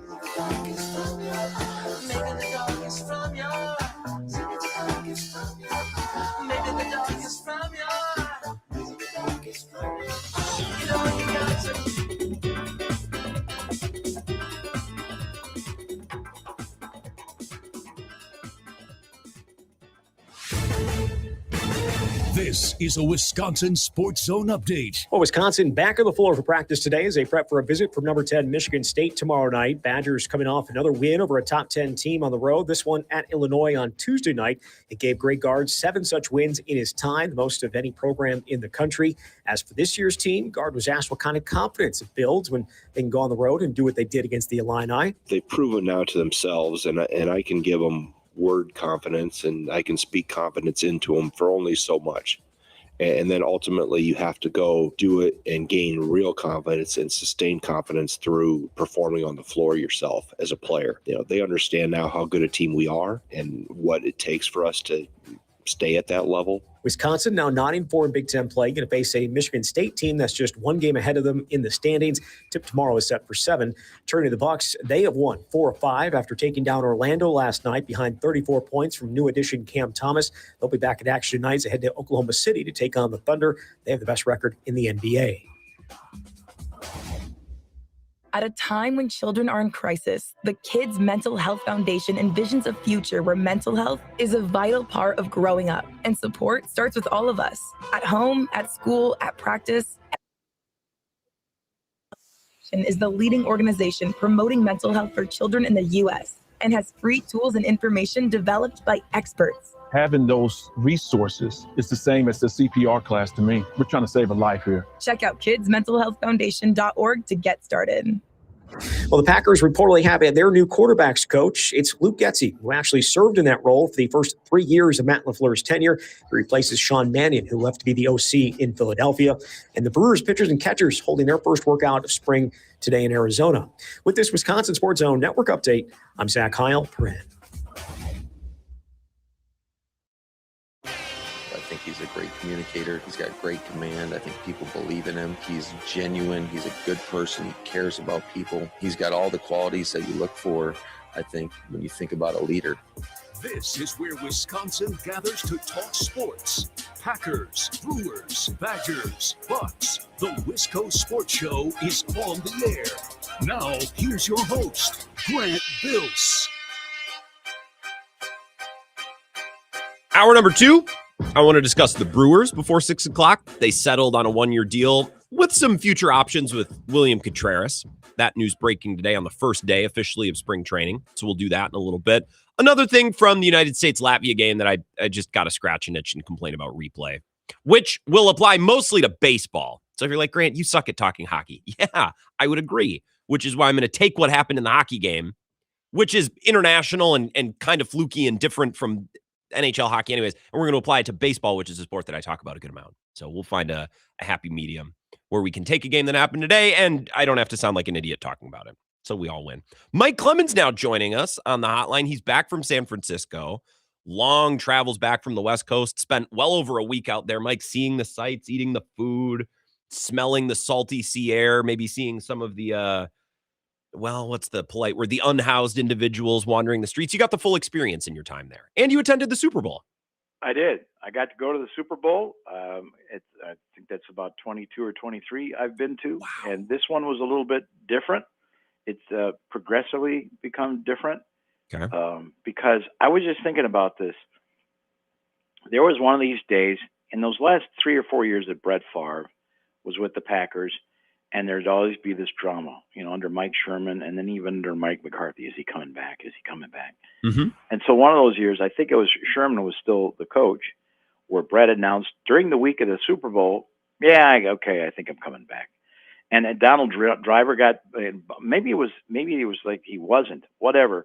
Donald Driver got bombarded at the Milwaukee airport when he came back after doing some interviews, at the Super Bowl. But then when it was announced that, no, he's coming back, then it's like, well, quick, the station I was working for said, get some reaction. And in one afternoon, I talked to Joe Montana, mm-hmm. Joe Namath. I mean, these guys were right. And Sterling Sharp. Yeah. To get reaction. And what do you think about Brett announcing he's coming back? And when I think about, that's like the Hall of Fame coming alive. Mm-hmm. Joe, those guys aren't like walking around Radio Row anymore right now necessarily, right? No, not all of them. Or if they are, they're surrounded by their team and they're being frisked away at a fast pace. And if you stand in front of them, they'll run you right over. So this game, a lot of people talked about how it wasn't very entertaining and it wasn't sexy. There wasn't a ton of scoring. I think lots of good defensive players and good defensive play, which we can appreciate. Was there anything unique to this game or maybe the experience of this game, whether it be the locale, the halftime show that stood apart from other Super Bowls that you think is worth talking about? Well, we keep saying defense wins championships, and what do you want? Defense won a championship. And I think, to me, both those teams, the Patriots and Seahawks, have good returners as well. And I think they did a good job, at least, of securing the football. It became very much a field position game. Yeah. And one game that I covered, a few years back was when Sean McVay took his Rams I think that was when we were at Mall of America, and the Patriots beat them with special teams and placement of the football. Yep. So that Jared Goff was, first and 10 from his own 5 all night long, and a couple of great plays from the McCourtney defensive backs, whatever. And so in this game, as I'm watching it, and I saw some drops early on, I thought that both the quarterbacks were standing in their pocket, moving, and throwing pretty good passes, and some missed opportunities like we talked about Monday on Bill's show. Some drops. But yeah, Christian Gonzalez was just playing out of his mind. Number 0 for the Patriots all over the field, and he had at least 3 huge deflected passes, including one that would saved a touchdown. And then on the other side of the field, I after the game, I'm walking out, and there's this certain agenda that you've got. Okay, I want to talk to the winning coach, the losing coach, the MVP, and certain guys in the game that you want to hit. So I was able to pick up on a lot of the stuff from the Seattle crew, talking to Mike McDonald, the defensive head coach of the Seahawks, saying, "Wow, I mean, that your defense looked completely different." Yep. So the Patriots, they had a couple of weeks to prepare for a different Seattle team that McDonald usually doesn't blitz that much. He blitzed 33% of the time in the first half, and he flipped it in the second half, and he went into coverage when he had a little bit of a lead. Yeah. So, he had Drake May seeing ghosts in the first half, and in the second half, nobody to throw to. And then Witherspoon. Oh my God. What a stud. The game that and he would have some corner blitzes from time to time, not that often. Kind of dialed it back toward the end of the season, so that wasn't there on the tape. He sent him 7 times on a corner blitz. They had not. And to me, the reason I picked the Patriots because I just thought that May and his off schedule, and the way he made up plays, I just thought I don't think the Seahawks have seen anybody like that in their schedule this year. And when I saw him and Josh McDaniel off to the side talking at the Patriots team hotel during one of those media availabilities, I thought, McDaniel, this guy's seen more Super Bowls than anybody. Yeah. The Patriots are going to come up with a way to put 2 or 3 touchdowns up maybe later in the game in the second. Oh, it never happened. Trick play. They'll pull this out at the right time. They'll use this thing that they've been keeping in their back pocket. I mean, I talked with an analyst at Radio Row last week, and I said, how are the Patriots going to score? That's what I didn't understand about this game is how are they going to score enough points? And he said, exactly. And that's what Josh McDaniels is going to spend 2 weeks thinking about. Because they'll know that they're undergunned, and they're going to do some Patriots thing where they use an extra lineman or they run a trick play here or a double, or they'll go no huddle at this time. And they tried a couple of things. I don't know that it would have made a difference. It might have made it a little closer. I guess I just expected to see a little bit more from New England than I did, even if I fully didn't expect him to win. And Will Campbell out there, left tackle, had a bad game. I mean, I think it was DeMarcus Lawrence that was on his tail. Yep. Much of the game, they and the stunts that they pulled, the Patriots didn't seem to have any answer. There were so many times I would put the binoculars on May just to say, okay, what is the matter with this kid? What isn't he seeing? And they just had great timed. It's like the ball snapped. He's got the ball. He's looking, and then all of a sudden there's some guy that comes out of some weird angle. Yeah. And I'd have to, watch the game again on tape to identify the numbers. But it's like, wow, I mean, these guys are coming at these weird angles from the side and somehow getting loose. And, it's like that offensive line has no clue how they're supposed to deal with the stunts that the Seahawks were running. Mike Clemens is here. Thanks to the Bay Motel in Green Bay for sponsoring his appearances on Bill's show, on this show, on The Huddle, countless appearances over the course of the season. So we thank Mike for that. What were you thinking in this is a crappy way to ask it, but what Packers things came to mind when you were watching this game? Because I always, anytime after the Packers were eliminated, I'll watch a game and think, ooh, that makes me think of this, or man, I wish the Packers were better at that. What kind of Packers conclusions did you draw while watching this game? Well, talking to Tyler Dunn, who covered the Packers for a number of years for the Milwaukee Journal-Sentinel, and now has got his Go Long podcast and everything. And, when you cover these teams, you can either be the guy who's, back at the office and you're calling out to agents and sources around the league and waiting for callbacks and trying to get information gathered that way. Or you can be down on the practice field and watching every single snap and watching these coaches work with these players and then hanging with the players in the locker room to sort of get it from the player levels what's going on. Because the players sometimes, they don't know what's going on. They just know that they've got to, I'm the second guy. That's what I do. I watch practice every stinking day, and I'm pretty much what the player level coach is, the player level perspective, and what the assistant coaches are. And Tyler, when he said something that was on, I think it was your show or Bill's show from the Super Bowl, said, I keep getting word like, so why hasn't LaFleur gotten there yet? And it's like, well, Green Bay tends to be too corporate. That sent off a red flag for me. Like, that was a new perspective I hadn't thought of, but that sounds about right. Because if any of us are in a situation, if I'm working on a team at some office and someone is doing something wrong, okay, I'm not going to necessarily just go to my supervisor and compose a memo and then send it from my supervisor and they send it to their supervisor. Sure. And then we wait it takes 3 weeks for things to get around that way. I'm just going to go over there and say, how you doing? I'm like, listen, you're doing that the wrong way. Yeah. Let me show you how to do it the right way. Because I don't care, you know. I don't care. And I'm going to figure out a way to make that work. And if that's the way sometimes these things get solved with the 20-plus coaches up there under LaFleur's administration, that might explain some things. Well, especially with limited practice time, right? If we're only allowed to be out there on the field for, let's just say, for 30 minutes, just for sake of an example, and there's an issue, but it's got to go up the chain of command and wrap around and be discussed here. Well, practice is going to be done today. Maybe it gets addressed right away tomorrow, but if it doesn't, well, practice is winding down. Then it gets pushed to Thursday or Friday, right? Like, it's easy to see how maybe we could see some of these same recurring issues and same problems. It's like, how's this stuff not getting solved? Maybe that's a little bit of an explanation. Well, yeah, or that's kind of a front office thing too. And that might have to do with planning, acquisition of equipment, players, but I can see that because that's sort of the way they operate. They're very professional up there. They're very dedicated. When you walk into the building at Lambeau, it's tense.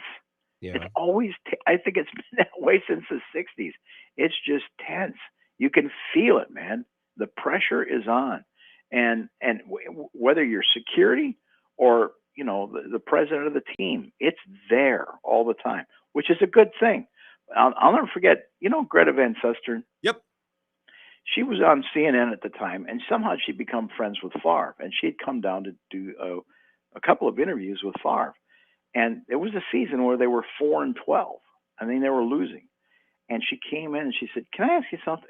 Very nice, very open. You could talk to her anything. She asked you, like, "So, Mike, what do you do?" "Oh, how long have you been doing this?" "Oh, tell me more about this." Interesting person, Greta. She said, "Let me ask you something. Is it always this way around here?" I go, "What do you mean?" She goes, "How can you possibly win or succeed when everyone is looking over their shoulder at all times? I can't get over how tense this place is." I said, "You know what, Greta? It's this way all the time. Whether it's Holmgren and they're going to the Super Bowls, or it's Ray Rhodes and that nobody knows who's in charge. It's always this way at this place." And she shook her head like, "Wow, that's weird." I've always thought that was an interesting outside perspective about the Green Bay Packers. Absolutely, especially from someone who may not be rooted in sports and covering football teams all the time. It might take someone like that to walk into a building and go, "Wait a minute, I know you guys all live this and breathe this, and you don't think anything of it, but may I, posit an observation?" Mike Clemens is here. So Luke Getsy is back, Mike. And I could ask you, tell us about Luke Getsy. What can you tell us? He's the quarterback's coach. He's replacing Sean Mannion. But I think the more interesting way to watch, because you've covered this team for so long. So McCarthy was here for a long time. And we saw assistants get promotions elsewhere and then eventually get recycled and come back, right? This happened with Philbin. This happened with others. And now we're to the point now where it's happening with LaFleur as well. He's been here long enough and he's had enough guys get promotions and leave that now they're having opportunities to come back. Can you talk about just that mechanism? You don't even have to talk about the specific coaches involved, but you've seen it with McCarthy. You're now seeing it with LaFleur. Can you talk about what that's like? Your thoughts on guys leave, guys come back, because we've seen it now with multiple coaches in Green Bay.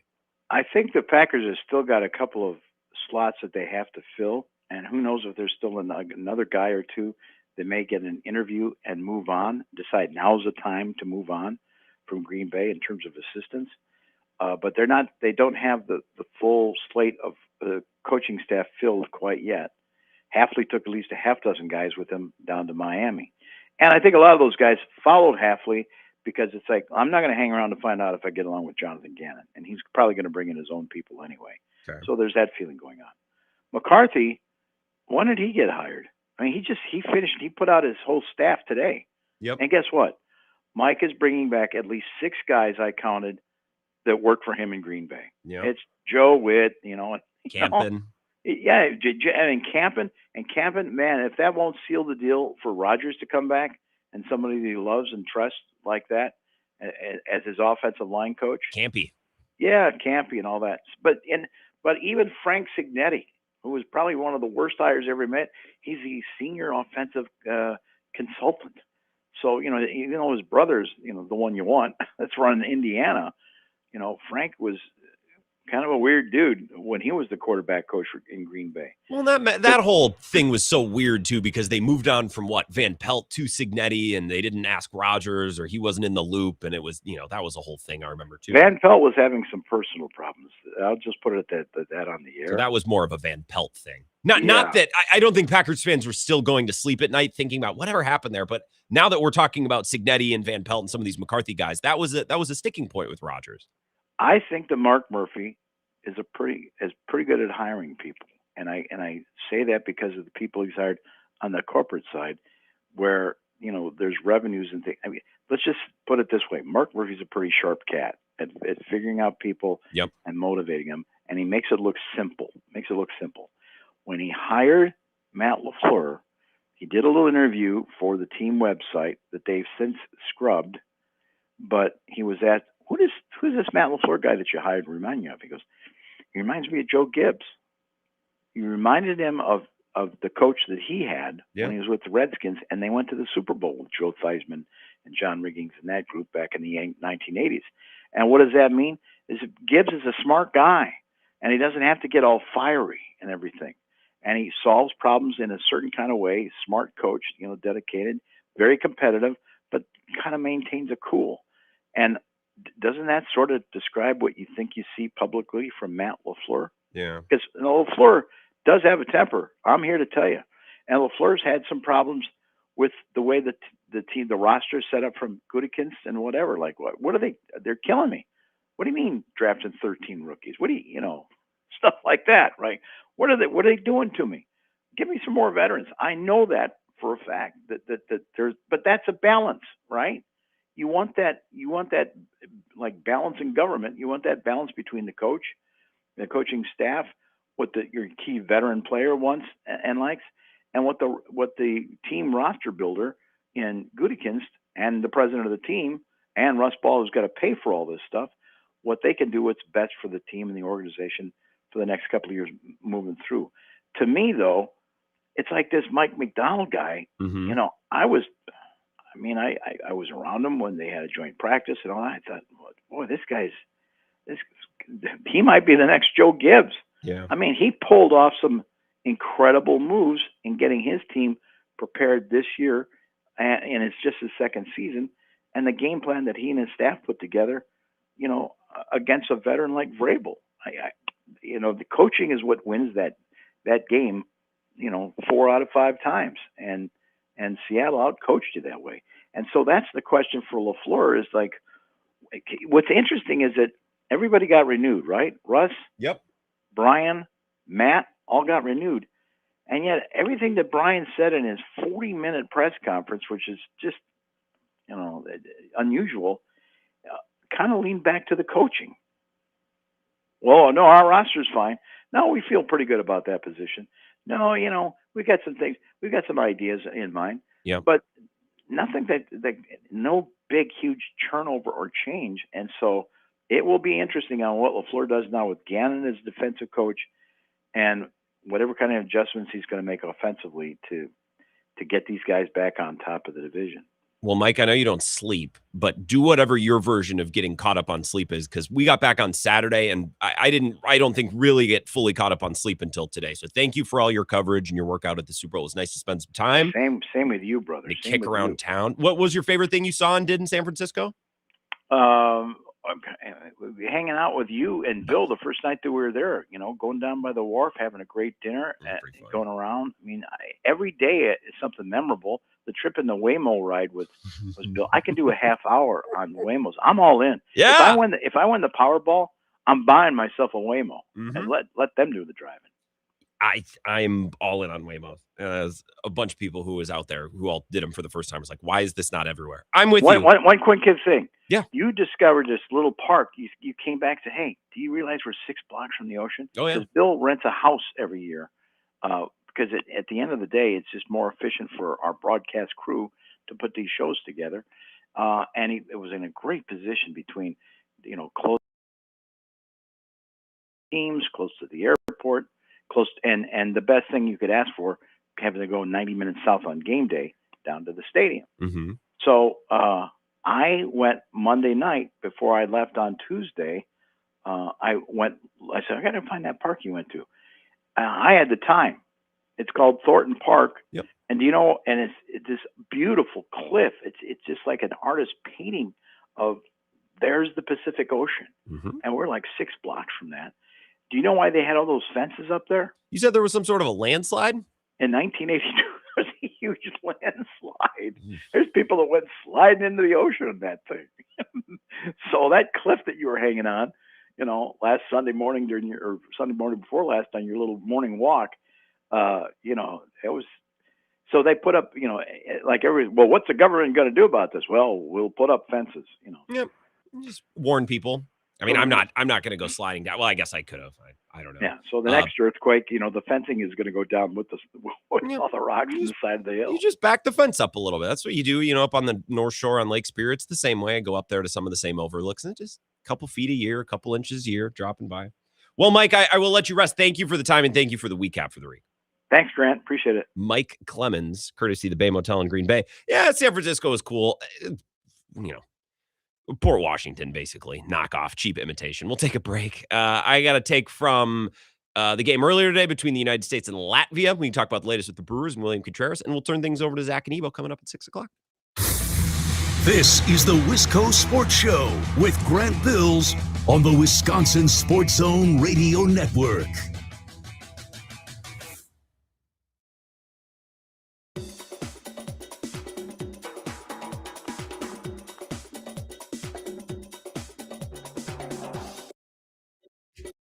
The Wisco Sports Show will resume in 3 minutes.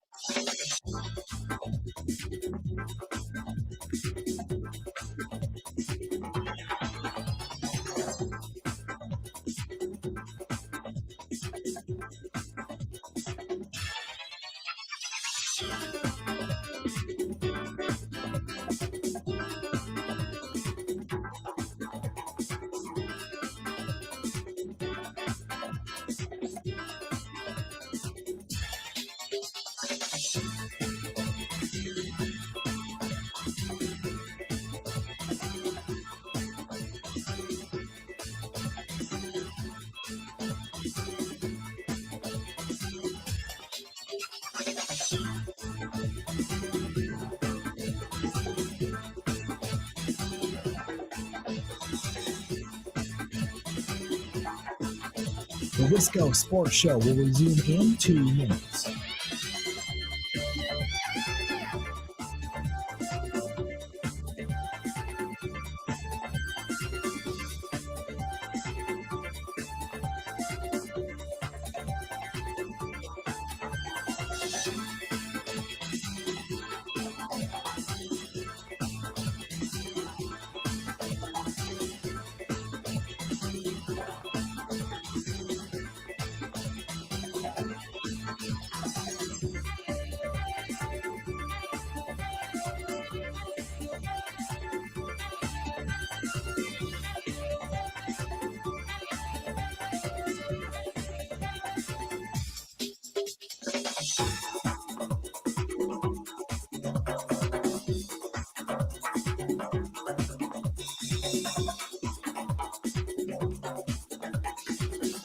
The Wisco Sports Show will resume in 1 minute.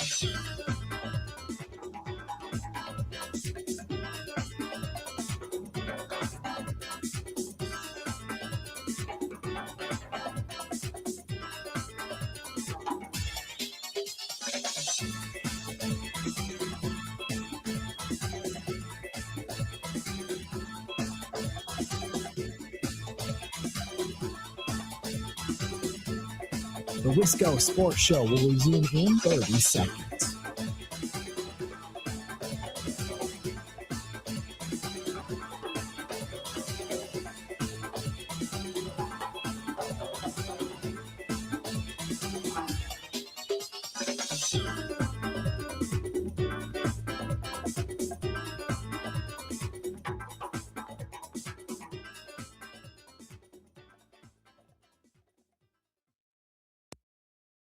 There, it was kind of in and out, or spin in and spin out, and we got a decision.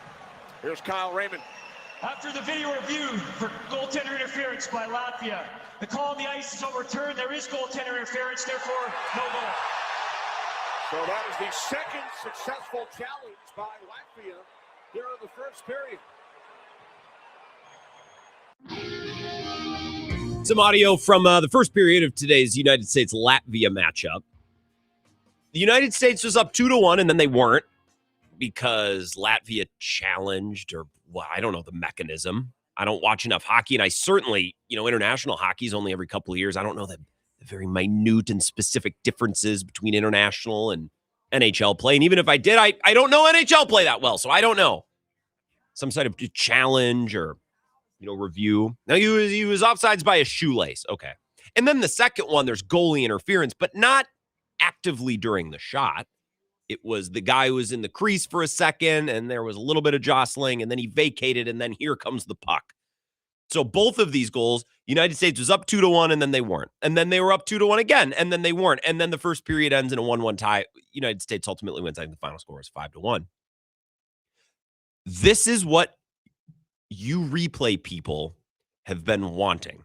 This is what you people so desperately have been working toward. And I have fought against this tooth and nail every step of the way. Not because I hate delays, although I do. I'm willing for there to be occasional delays in order for the call to be correct. That's fine. It's not that I'm worried about the pace, although I would prefer the pace to not slow down that much. It's not that I'm anti-robots. It's not that I'm anti-machines. My biggest fear, and the thing that I hate most about replay, and it's about to be a big-ass problem in baseball as soon as they go to this challenge system where you can tap the helmet. My biggest problem with replay, and its constantly expanding role in our sports, is that you're going to have moments like we had today. If you were watching United States-Latvia, you know exactly what I'm talking about, where there's a big moment. One Kachuk brother assists the other. It's a hockey goal. It's huge. Everyone's celebrating. Freebird is playing. They've shown the replay. All the guys are high-fiving. They're up 2-1. We're off and running in international play in the Olympics. It's happened. It's banked. The goal has been scored. The music has been played. The high fives and the sellies and the Kachuk brothers is great. How great is this? And then what felt like minutes later, like, oh, yeah, by the way, we're going to take a look at this. And then we wait minutes. And I got to look at the camera crew, zoom into the nth degree. They're circumcising the mosquito on the blue line to see if the skate was an inch forward or behind, and there's not a good conclusion. And then the official comes out, the ref comes out, and they wave it off. So it's like, so what was that for? What was that for? Why play the music? Why celebrate? Why do any of the replays? Because you're just going to wipe it off the board. And then it happens again. And it's vacated minutes later after the song plays, after the celebrations, after the goal had been scored. It had been banked. We were ready to move on with our lives. And we're going to take a look at this for goalie interference. Because some loser in the back row of the bench or somewhere up in the booth and with glasses and in some computer program is looking and say, we might have a shot. We might as well challenge it. Why not? Let's give it a try. That's my fear. My fear is not a delay here and there. I can live with delays. They're not great, but I can live with it because sometimes you need to pause and take a look to make sure something's right. What's going to happen the more and more that we involve replay in our sports is that goals won't be as exciting. Freebird playing won't be as exciting. Players aren't going to want to high five as much. They're not going to want to celebrate as hard. We're not going to want to celebrate at home because, well, let's wait. Let's wait and see. Great. It's already happening in the NFL. Announcers don't know what to do with it. There could be a touchdown over the middle. There could be a kick return for a touchdown. There could be a brilliant catch on the sideline. And the referees might be delayed with the signal. They're not sure. But the worst thing is the announcer doesn't know what to say. The announcer will say something like, a touchdown for now. Ugh. Gross. That's not iconic. That's a mess. And we used to only get this on kickoff returns because you would say, and he's broken loose, touchdown, no flags. Because on a long return, right, you're always worried about that block in the back. I don't want touchdown calls in huge moments editorialized by the announcer because they're afraid that in 2 minutes, someone is going to zoom in 10, 15, 20x and find a shoelace on it, and it's all going to be wiped away. So what was it for? What was the jubilation? What was the celebration? What was the music? What were the high fives instead? Just wipe it all away. And we're going to get it in baseball now. This is the doomsday scenario that I've been describing for 2 years. And I know everyone wants the challenge system, the ABS. Oh, it's going to be so great because we're going to wipe out those bad calls. It's going to be so great. Folks, here's what's going to happen. I've been on this for 2 years. Here's what's going to happen. The Brewers and the Cubs are going to be playing. It's going to be a Saturday night game at American Family Field. There's not an empty seat in the building. It's the bottom of the 8th inning, and Abner Uribe is pitching. There's 2 guys on, there's 2 outs, and the count is full. And there's not a single person in the building who's sitting. It's August, and these teams are separated by a game in the standings. This is a massive pitch. Holy balls. This is how you draw it up in baseball. 2 on, 2 out. It's August. Both teams are chasing a pennant. It's 2 fan bases in one building. Everyone's standing. It's the biggest moment of the game. And Abner Uribe rocks back and he sends one home and he dots the corner and the ump rings him up, and it's dramatic and it's theatric because that's what it's supposed to be. And Abner Uribe yells and he holsters it and the fans are going nuts. And the batter taps his helmet. Wait, hey everyone, don't wait. This great emotional moment, the likes of which we can only get in live sports because nothing is live anymore. Hold on, sit down, pipe down. Abner, stand there. Don't celebrate yet. We're going to take a quick look. And it was called strike 3, but then we're going to go to the monitor and we're going to realize that the ball is like a wiener hair's breadth just outside. For all intents and purposes, that's a strike. It was called that way in the moment. Everyone reacted. It was a human emotion. Sports, live sports, consumed and viewed with our friends, elicits emotion unlike anything else. And we're going to turn that moment over to a machine. We're going to cheapen the moment because no one knows whether they're allowed to celebrate or not. And then we're going to reverse it. And for what? Because, well, you might as well take a look. Boo. Boo. And some fans are going to say, but don't you want to get the call right?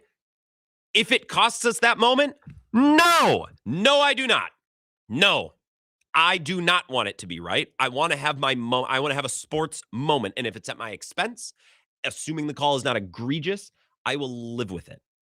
Seriously, I will. Because once we start taking away these moments, we might as well just stand in front of a fax machine that spits us out the results of at-bats and we can react to that because that's what it'll become. And it happened twice, and this wasn't even a high-stakes hockey game. I keep saying Wisconsin. United States was favored. It's just a early group stage matchup with Latvia. So stupid. And neither one of those were egregious. Like, I was listening to Kenny Albert, and I was watching on USA and not Peacock because I watch sports on cable television when I still am allowed to do so. And they're like, yeah, I don't really see anything that could overturn this. And then they overturn it. It's like, it's so stupid.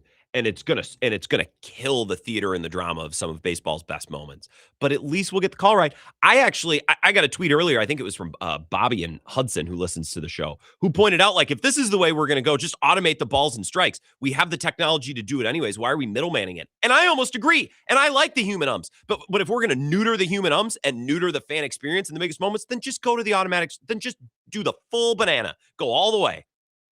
Because why futz around with anything else in the middle? Why strive to preserve the human element of the umpire or the official if in the biggest moments we're going to double check them and kill the vibe in the building anyways? That's what I don't get. We'll take one call here and then I got to go to break. Wisco Sports Show. Who's this? Hey, Mississippi Drew. How's Hey, it going? Mississippi Drew. It's good. How are you? Not too bad. I couldn't agree more with you. Oh, thank you. These are my The favorite only calls. problem is now with gambling, it won't go back. It can never do anything but get more. Because gamblers there's just feel too that, much money riding on it. And this is what's stupid. And if you gamble on sports, I got nothing against you other than you're gambling on sports. If you want something, you should go buy a savings bond.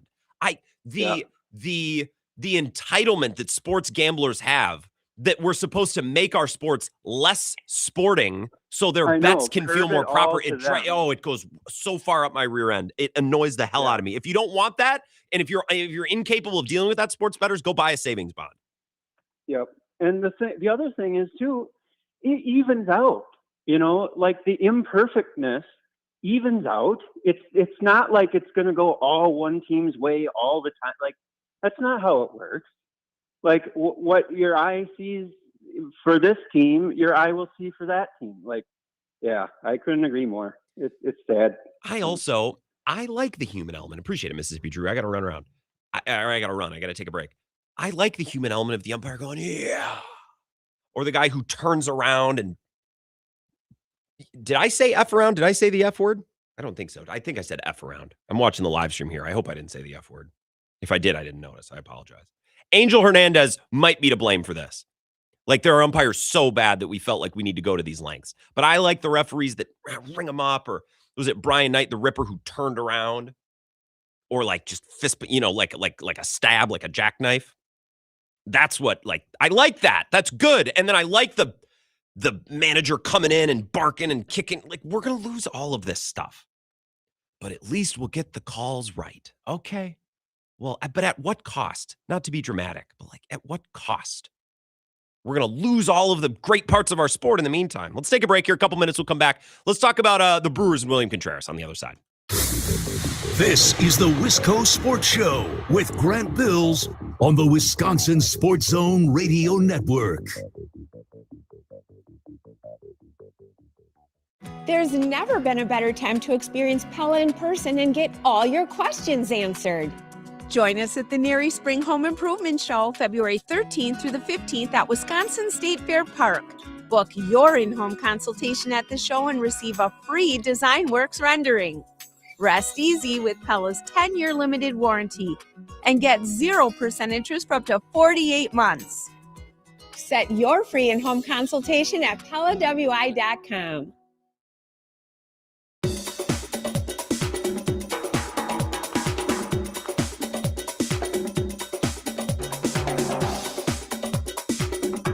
The Wisco Sports Show will resume in 5 minutes.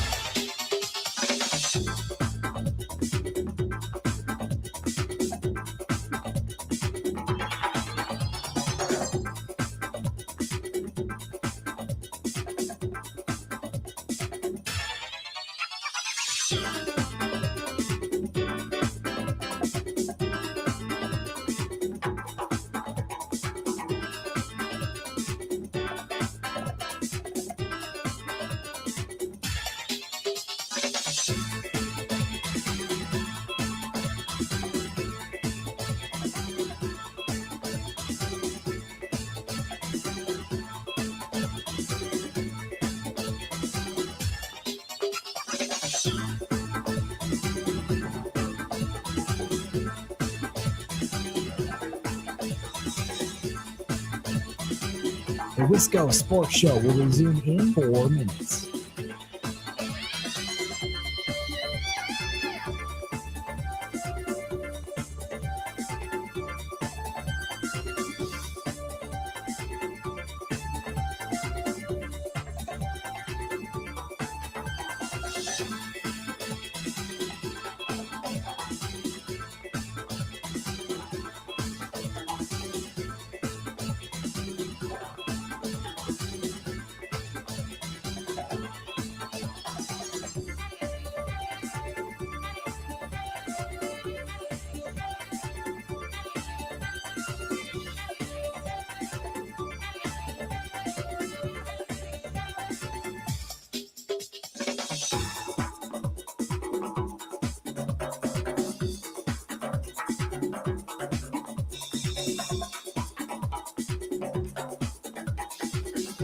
The Wisco Sports Show will resume in 3 minutes.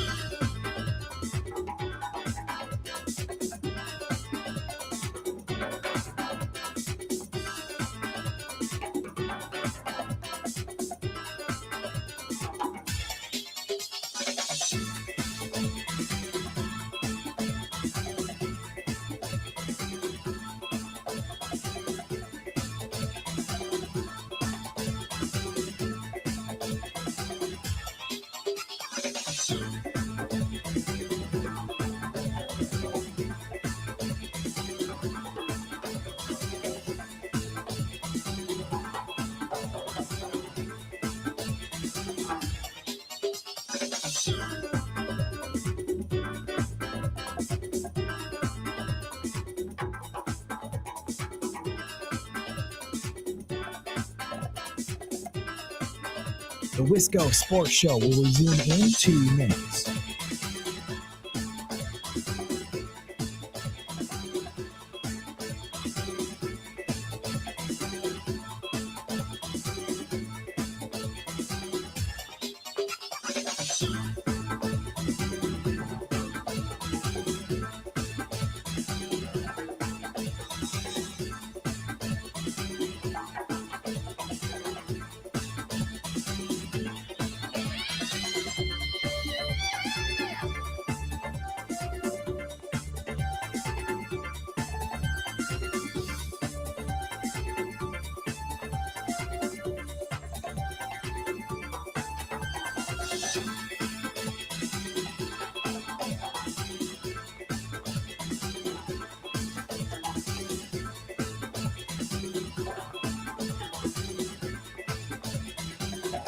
The Wisco Sports Show will resume in 1 minute.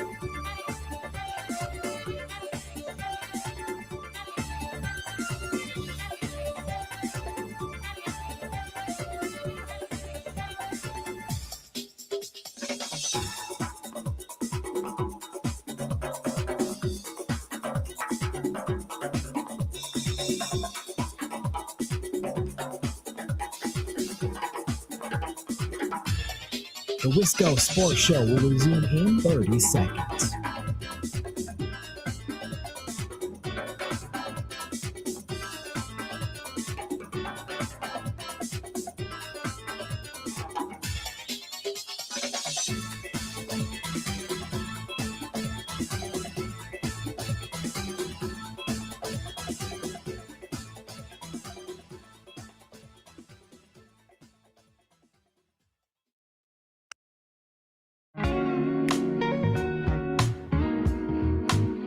Wisco Sports Show. Last couple segments here. I want to connect with Zach and Ebo. They're at Monks and Sun Prairie. Thorson and Halpern coming up at 6 o'clock. Great spot for happy hour.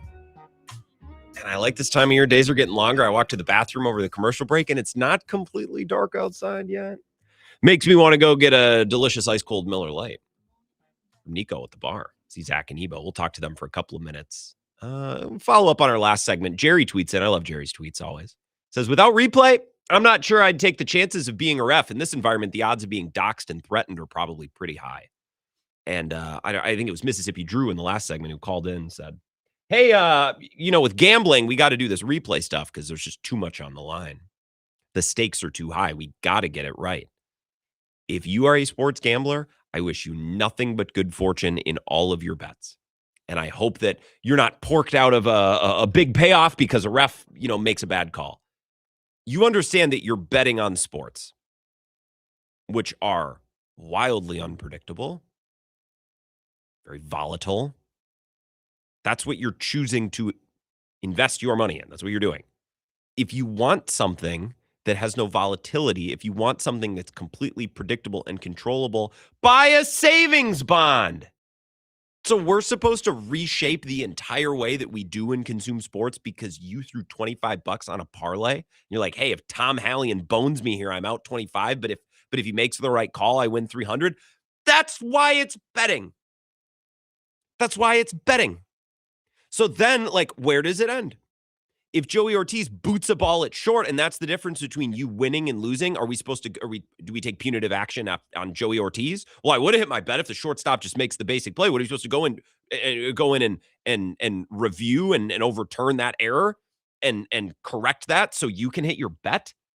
That's like saying the insides of cars need to be made from marshmallows because I don't want to wear my seatbelt. If you don't want to wear your seatbelt, fine, but that's your choice. You want to bet hundreds of dollars on sports games? Fine.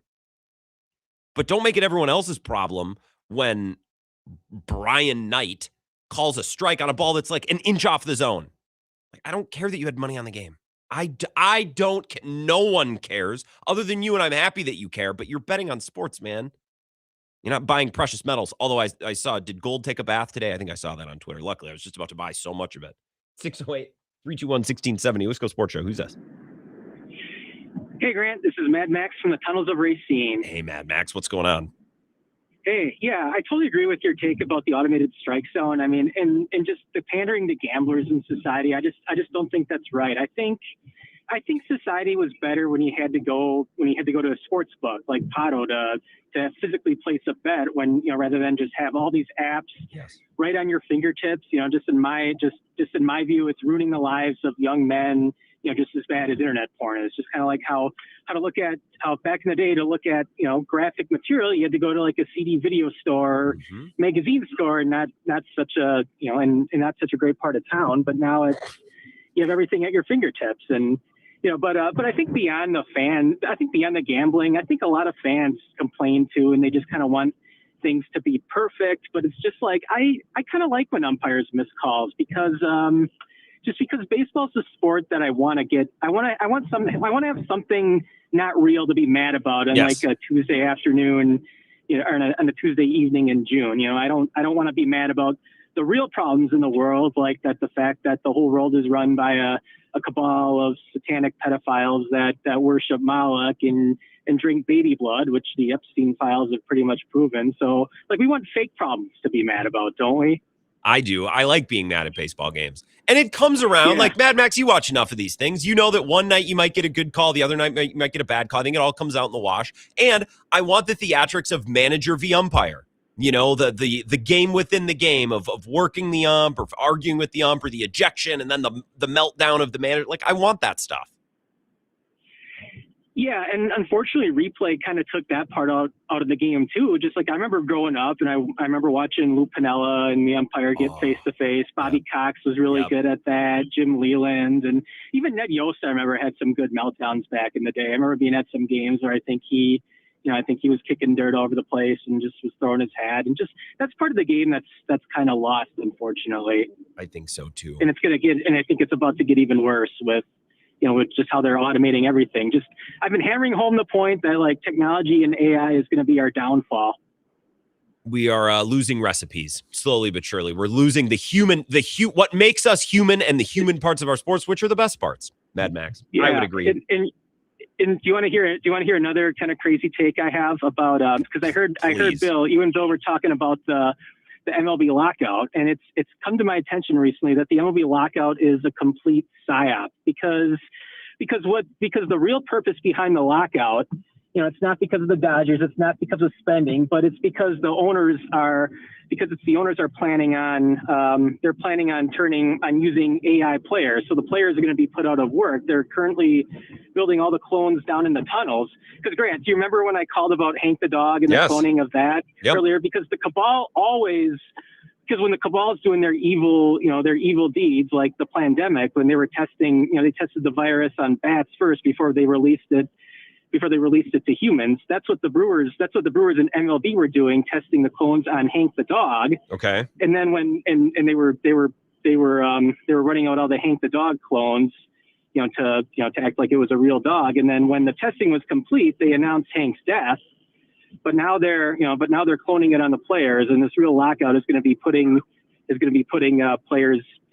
about putting players out of business for these body doubles and clones. Because Mark Atanasio doesn't have to worry about spending a fourth of his net worth on a Christian Yelich contract when he can just get a body double from the dome, and his back won't give out for half the year, and he won't disappear in the playoffs. And it's just going to save the owners a lot of money, and that's what it's all about. So I would agree with all of this. I hope they can get a Christian Yelich body double from the Foxconn Dome. I appreciate that, Mad Max. Bill was talking about this earlier today. We're going to go to AI players. And I liked Mad Max's take the other day that the cabal in charge of the globalists, who bigger than the federal government, they're going to stage an AI alien invasion in which they will grab more power away from the working man like you and I. In the meantime, I guess I would just like to be able to see Pat Murphy and Clint Hurdle and who was the guy who managed the Reds, who was a real firecracker? Not Brian Knight, Brian whatever. I want to watch these guys fight with umpires. I don't think that's too much to ask. We'll take a break here. Zach and Ebo, we'll say hi to those two. They're getting ready for Thorson and Heilbronn live at Monks and Sun Prairie. We'll check in with those two as we wrap up the show next. This is the Wisco Sports Show with Grant Bills on the Wisconsin Sports Zone Radio Network.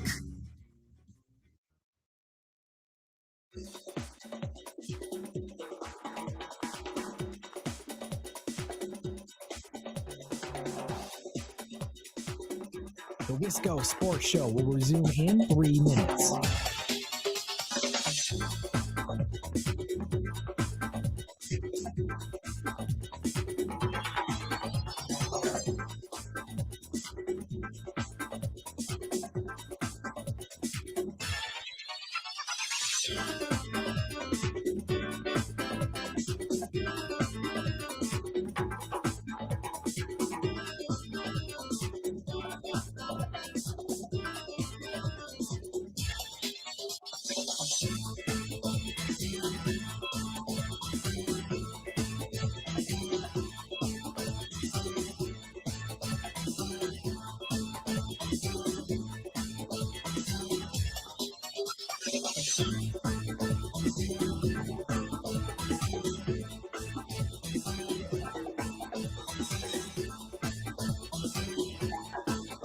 The Wisco Sports Show will resume in 2 minutes.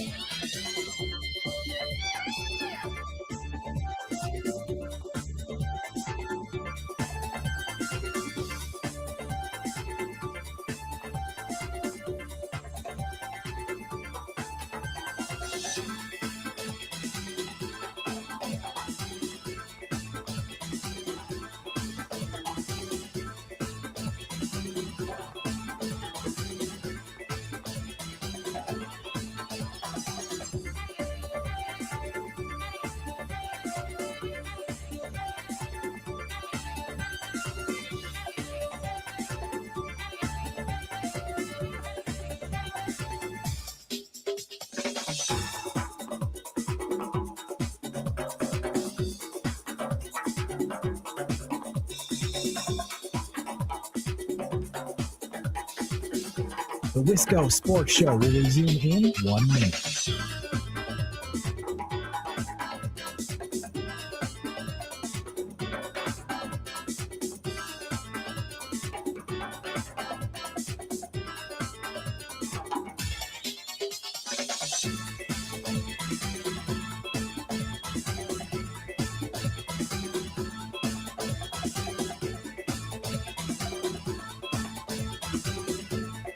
The Wisco Sports Show will resume in 30 seconds.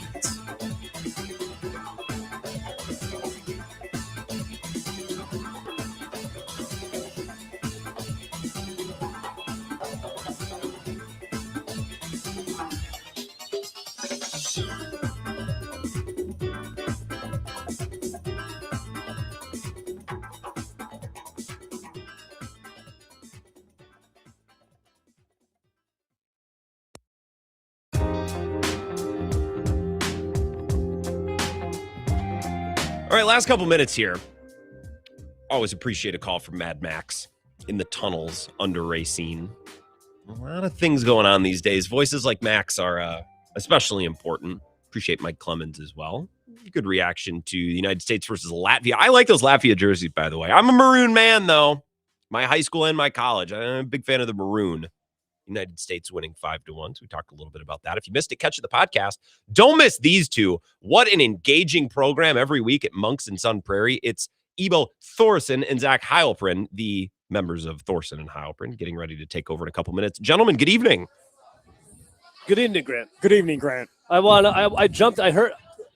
listening a little bit like I was an NSA agent to your last segment, Grant. I was behind the scenes. Okay. And I did appreciate the Mad Max call about I also do not want to see the rise of robots they're taking jobs. Kate's taking Waymos out there. That's taking that could be an Uber driver or a taxi. I also want to see our umpires be humans as well. Yes. I like what Mad Max had to say, that I like to see a call be made so I could be mad at something that really doesn't matter at the end of the day. Yeah. I like that take from Mad Max. I watch That was baseball nice. to get angry. Also kind of like taking goals off of the scoreboard, right? Like it didn't matter. It's 5-1. Why do we care that the U.S. had somebody in the crease on one of their goals? Yeah. Grant, I know you were tuned into that today. The cabal wants you angry about anything and everything. So I was tuned in today, Zach. I don't appreciate the implication that I wasn't. In fact, I cut the audio. I had to be tuned in, and also You literally told me you were going to watch it. I saw your tweet about it. I was watching it. I know you were tuned in. I wasn't talking any bad things about you. This is not what this time. Yeah. This crosstalk. That's not what this is about. We only said nice things. This about is about building each other up. I Is what see. crosstalk is about. I do. In fact, I have a 2-hour talk show to fill, Zach. So to say, well, there were 2 goals that were waved off in a very frustrating manner, and that manner is going to start impacting our other sports. But you know what? Whatever. They won 5-1. So what should we talk about? Luke Getsy's back. Did you do 2 hours on that? I did almost an hour on it, which is more than I probably should have. Can Silent Ed do something? Can Little Matt make a statement? By the way, not going to be the combine. I won't accept Little Matt because that's stupid, but Silent Ed is funny. Silent Ed. That made the Little Matt is the stupidest thing I've ever heard in my entire life. And it's Stupidest? It was made up by the stupidest person that I know. He's actually smaller than Matt LaFleur, by the Yes, way. that's the crazy thing about it. That's the thing. We love our nicknames, though. Boy, do we love our nicknames. What the hell's this? Silent Ed is funny. Oh. Grant, can you take the Z-Net fader and turn it all the way down right now? Oh, good Lord. Yeah. There's a NASCAR commercial playing. We can't hear you. Is that better? There we go. There we go. Doesn't There that we go. need Now to we be can hear. on? Isn't that powering the radio station? Nope. It's mixing underneath. Okay, all right. It's mixing underneath the tunnels of Midwest Family Broadcasting. in the tunnels. The carpet was cleaned in the studio this afternoon to let everyone know there's a big to-do in our building today. All of the carpets were cleaned, and they got this around 3 o'clock. In fact, my boss came in here and asked, "Are you going back on the air tonight?" Which made me very angry because I'm on the air every night, and I just whatever. I just feel like my boss should know that, but whatever. Yeah, Ebo. Can I ask you something quick? I told this to Zach. He didn't really have a reaction. Did you know that in 2008, Jeffrey Epstein won the Powerball, $85 million? Did you know that? I did not know. I found that out this morning. Jeffrey Epstein won the Powerball, $85 million. Zach's beside himself right now. I just don't care. And you shouldn't He's care. What a lucky guy. The Dow He's is so about lucky. 50,000. Neither one of you should care about There it this. is. Boom. Oh, hell. Oh, hell yeah. Let's go, dude. That's a hell of a pull. Hell there, yeah. Grant. I love it. That's such a good pull. Thank you, Grant. That makes me at ease, actually. I'm seriously being No, mocked I'm being right now? honest. Oh, okay. No, Grant. I'm being honest. Evo's mocking you. I'm being honest. I'm not mocking. Do you know what that is? The Dow? Do you Yeah. know- My portfolio is skyrocketing Do you right know now. what? Do you know what he's referencing? Yeah, Pam Bondi. Yeah. Gold That was is a good down. pull, I Grant. asked Market Plunger about that tonight. I saw gold So took was a bath silver. this He's not afternoon. here. He's not here. Well, and he wouldn't be because he was giving recommendations to buy. Just because gold is down. Because gold is he couldn't afford a ride in. I just couldn't afford it. Just look, gold is down. Yikes. Oh yeah, massive crash. 85. He won the Powerball. There He goes won the my Powerball. entire retirement. Enjoy. Anyways, we love you, the Grant. show tonight. I can't wait to listen to you fellas. Thank you. Big show tomorrow night. Let him finish 10 seconds. Massive. God, I'm the only one who can read a clock in this building. Show will not be live tomorrow, but it will be unique. All unique content. Talk to you Monday.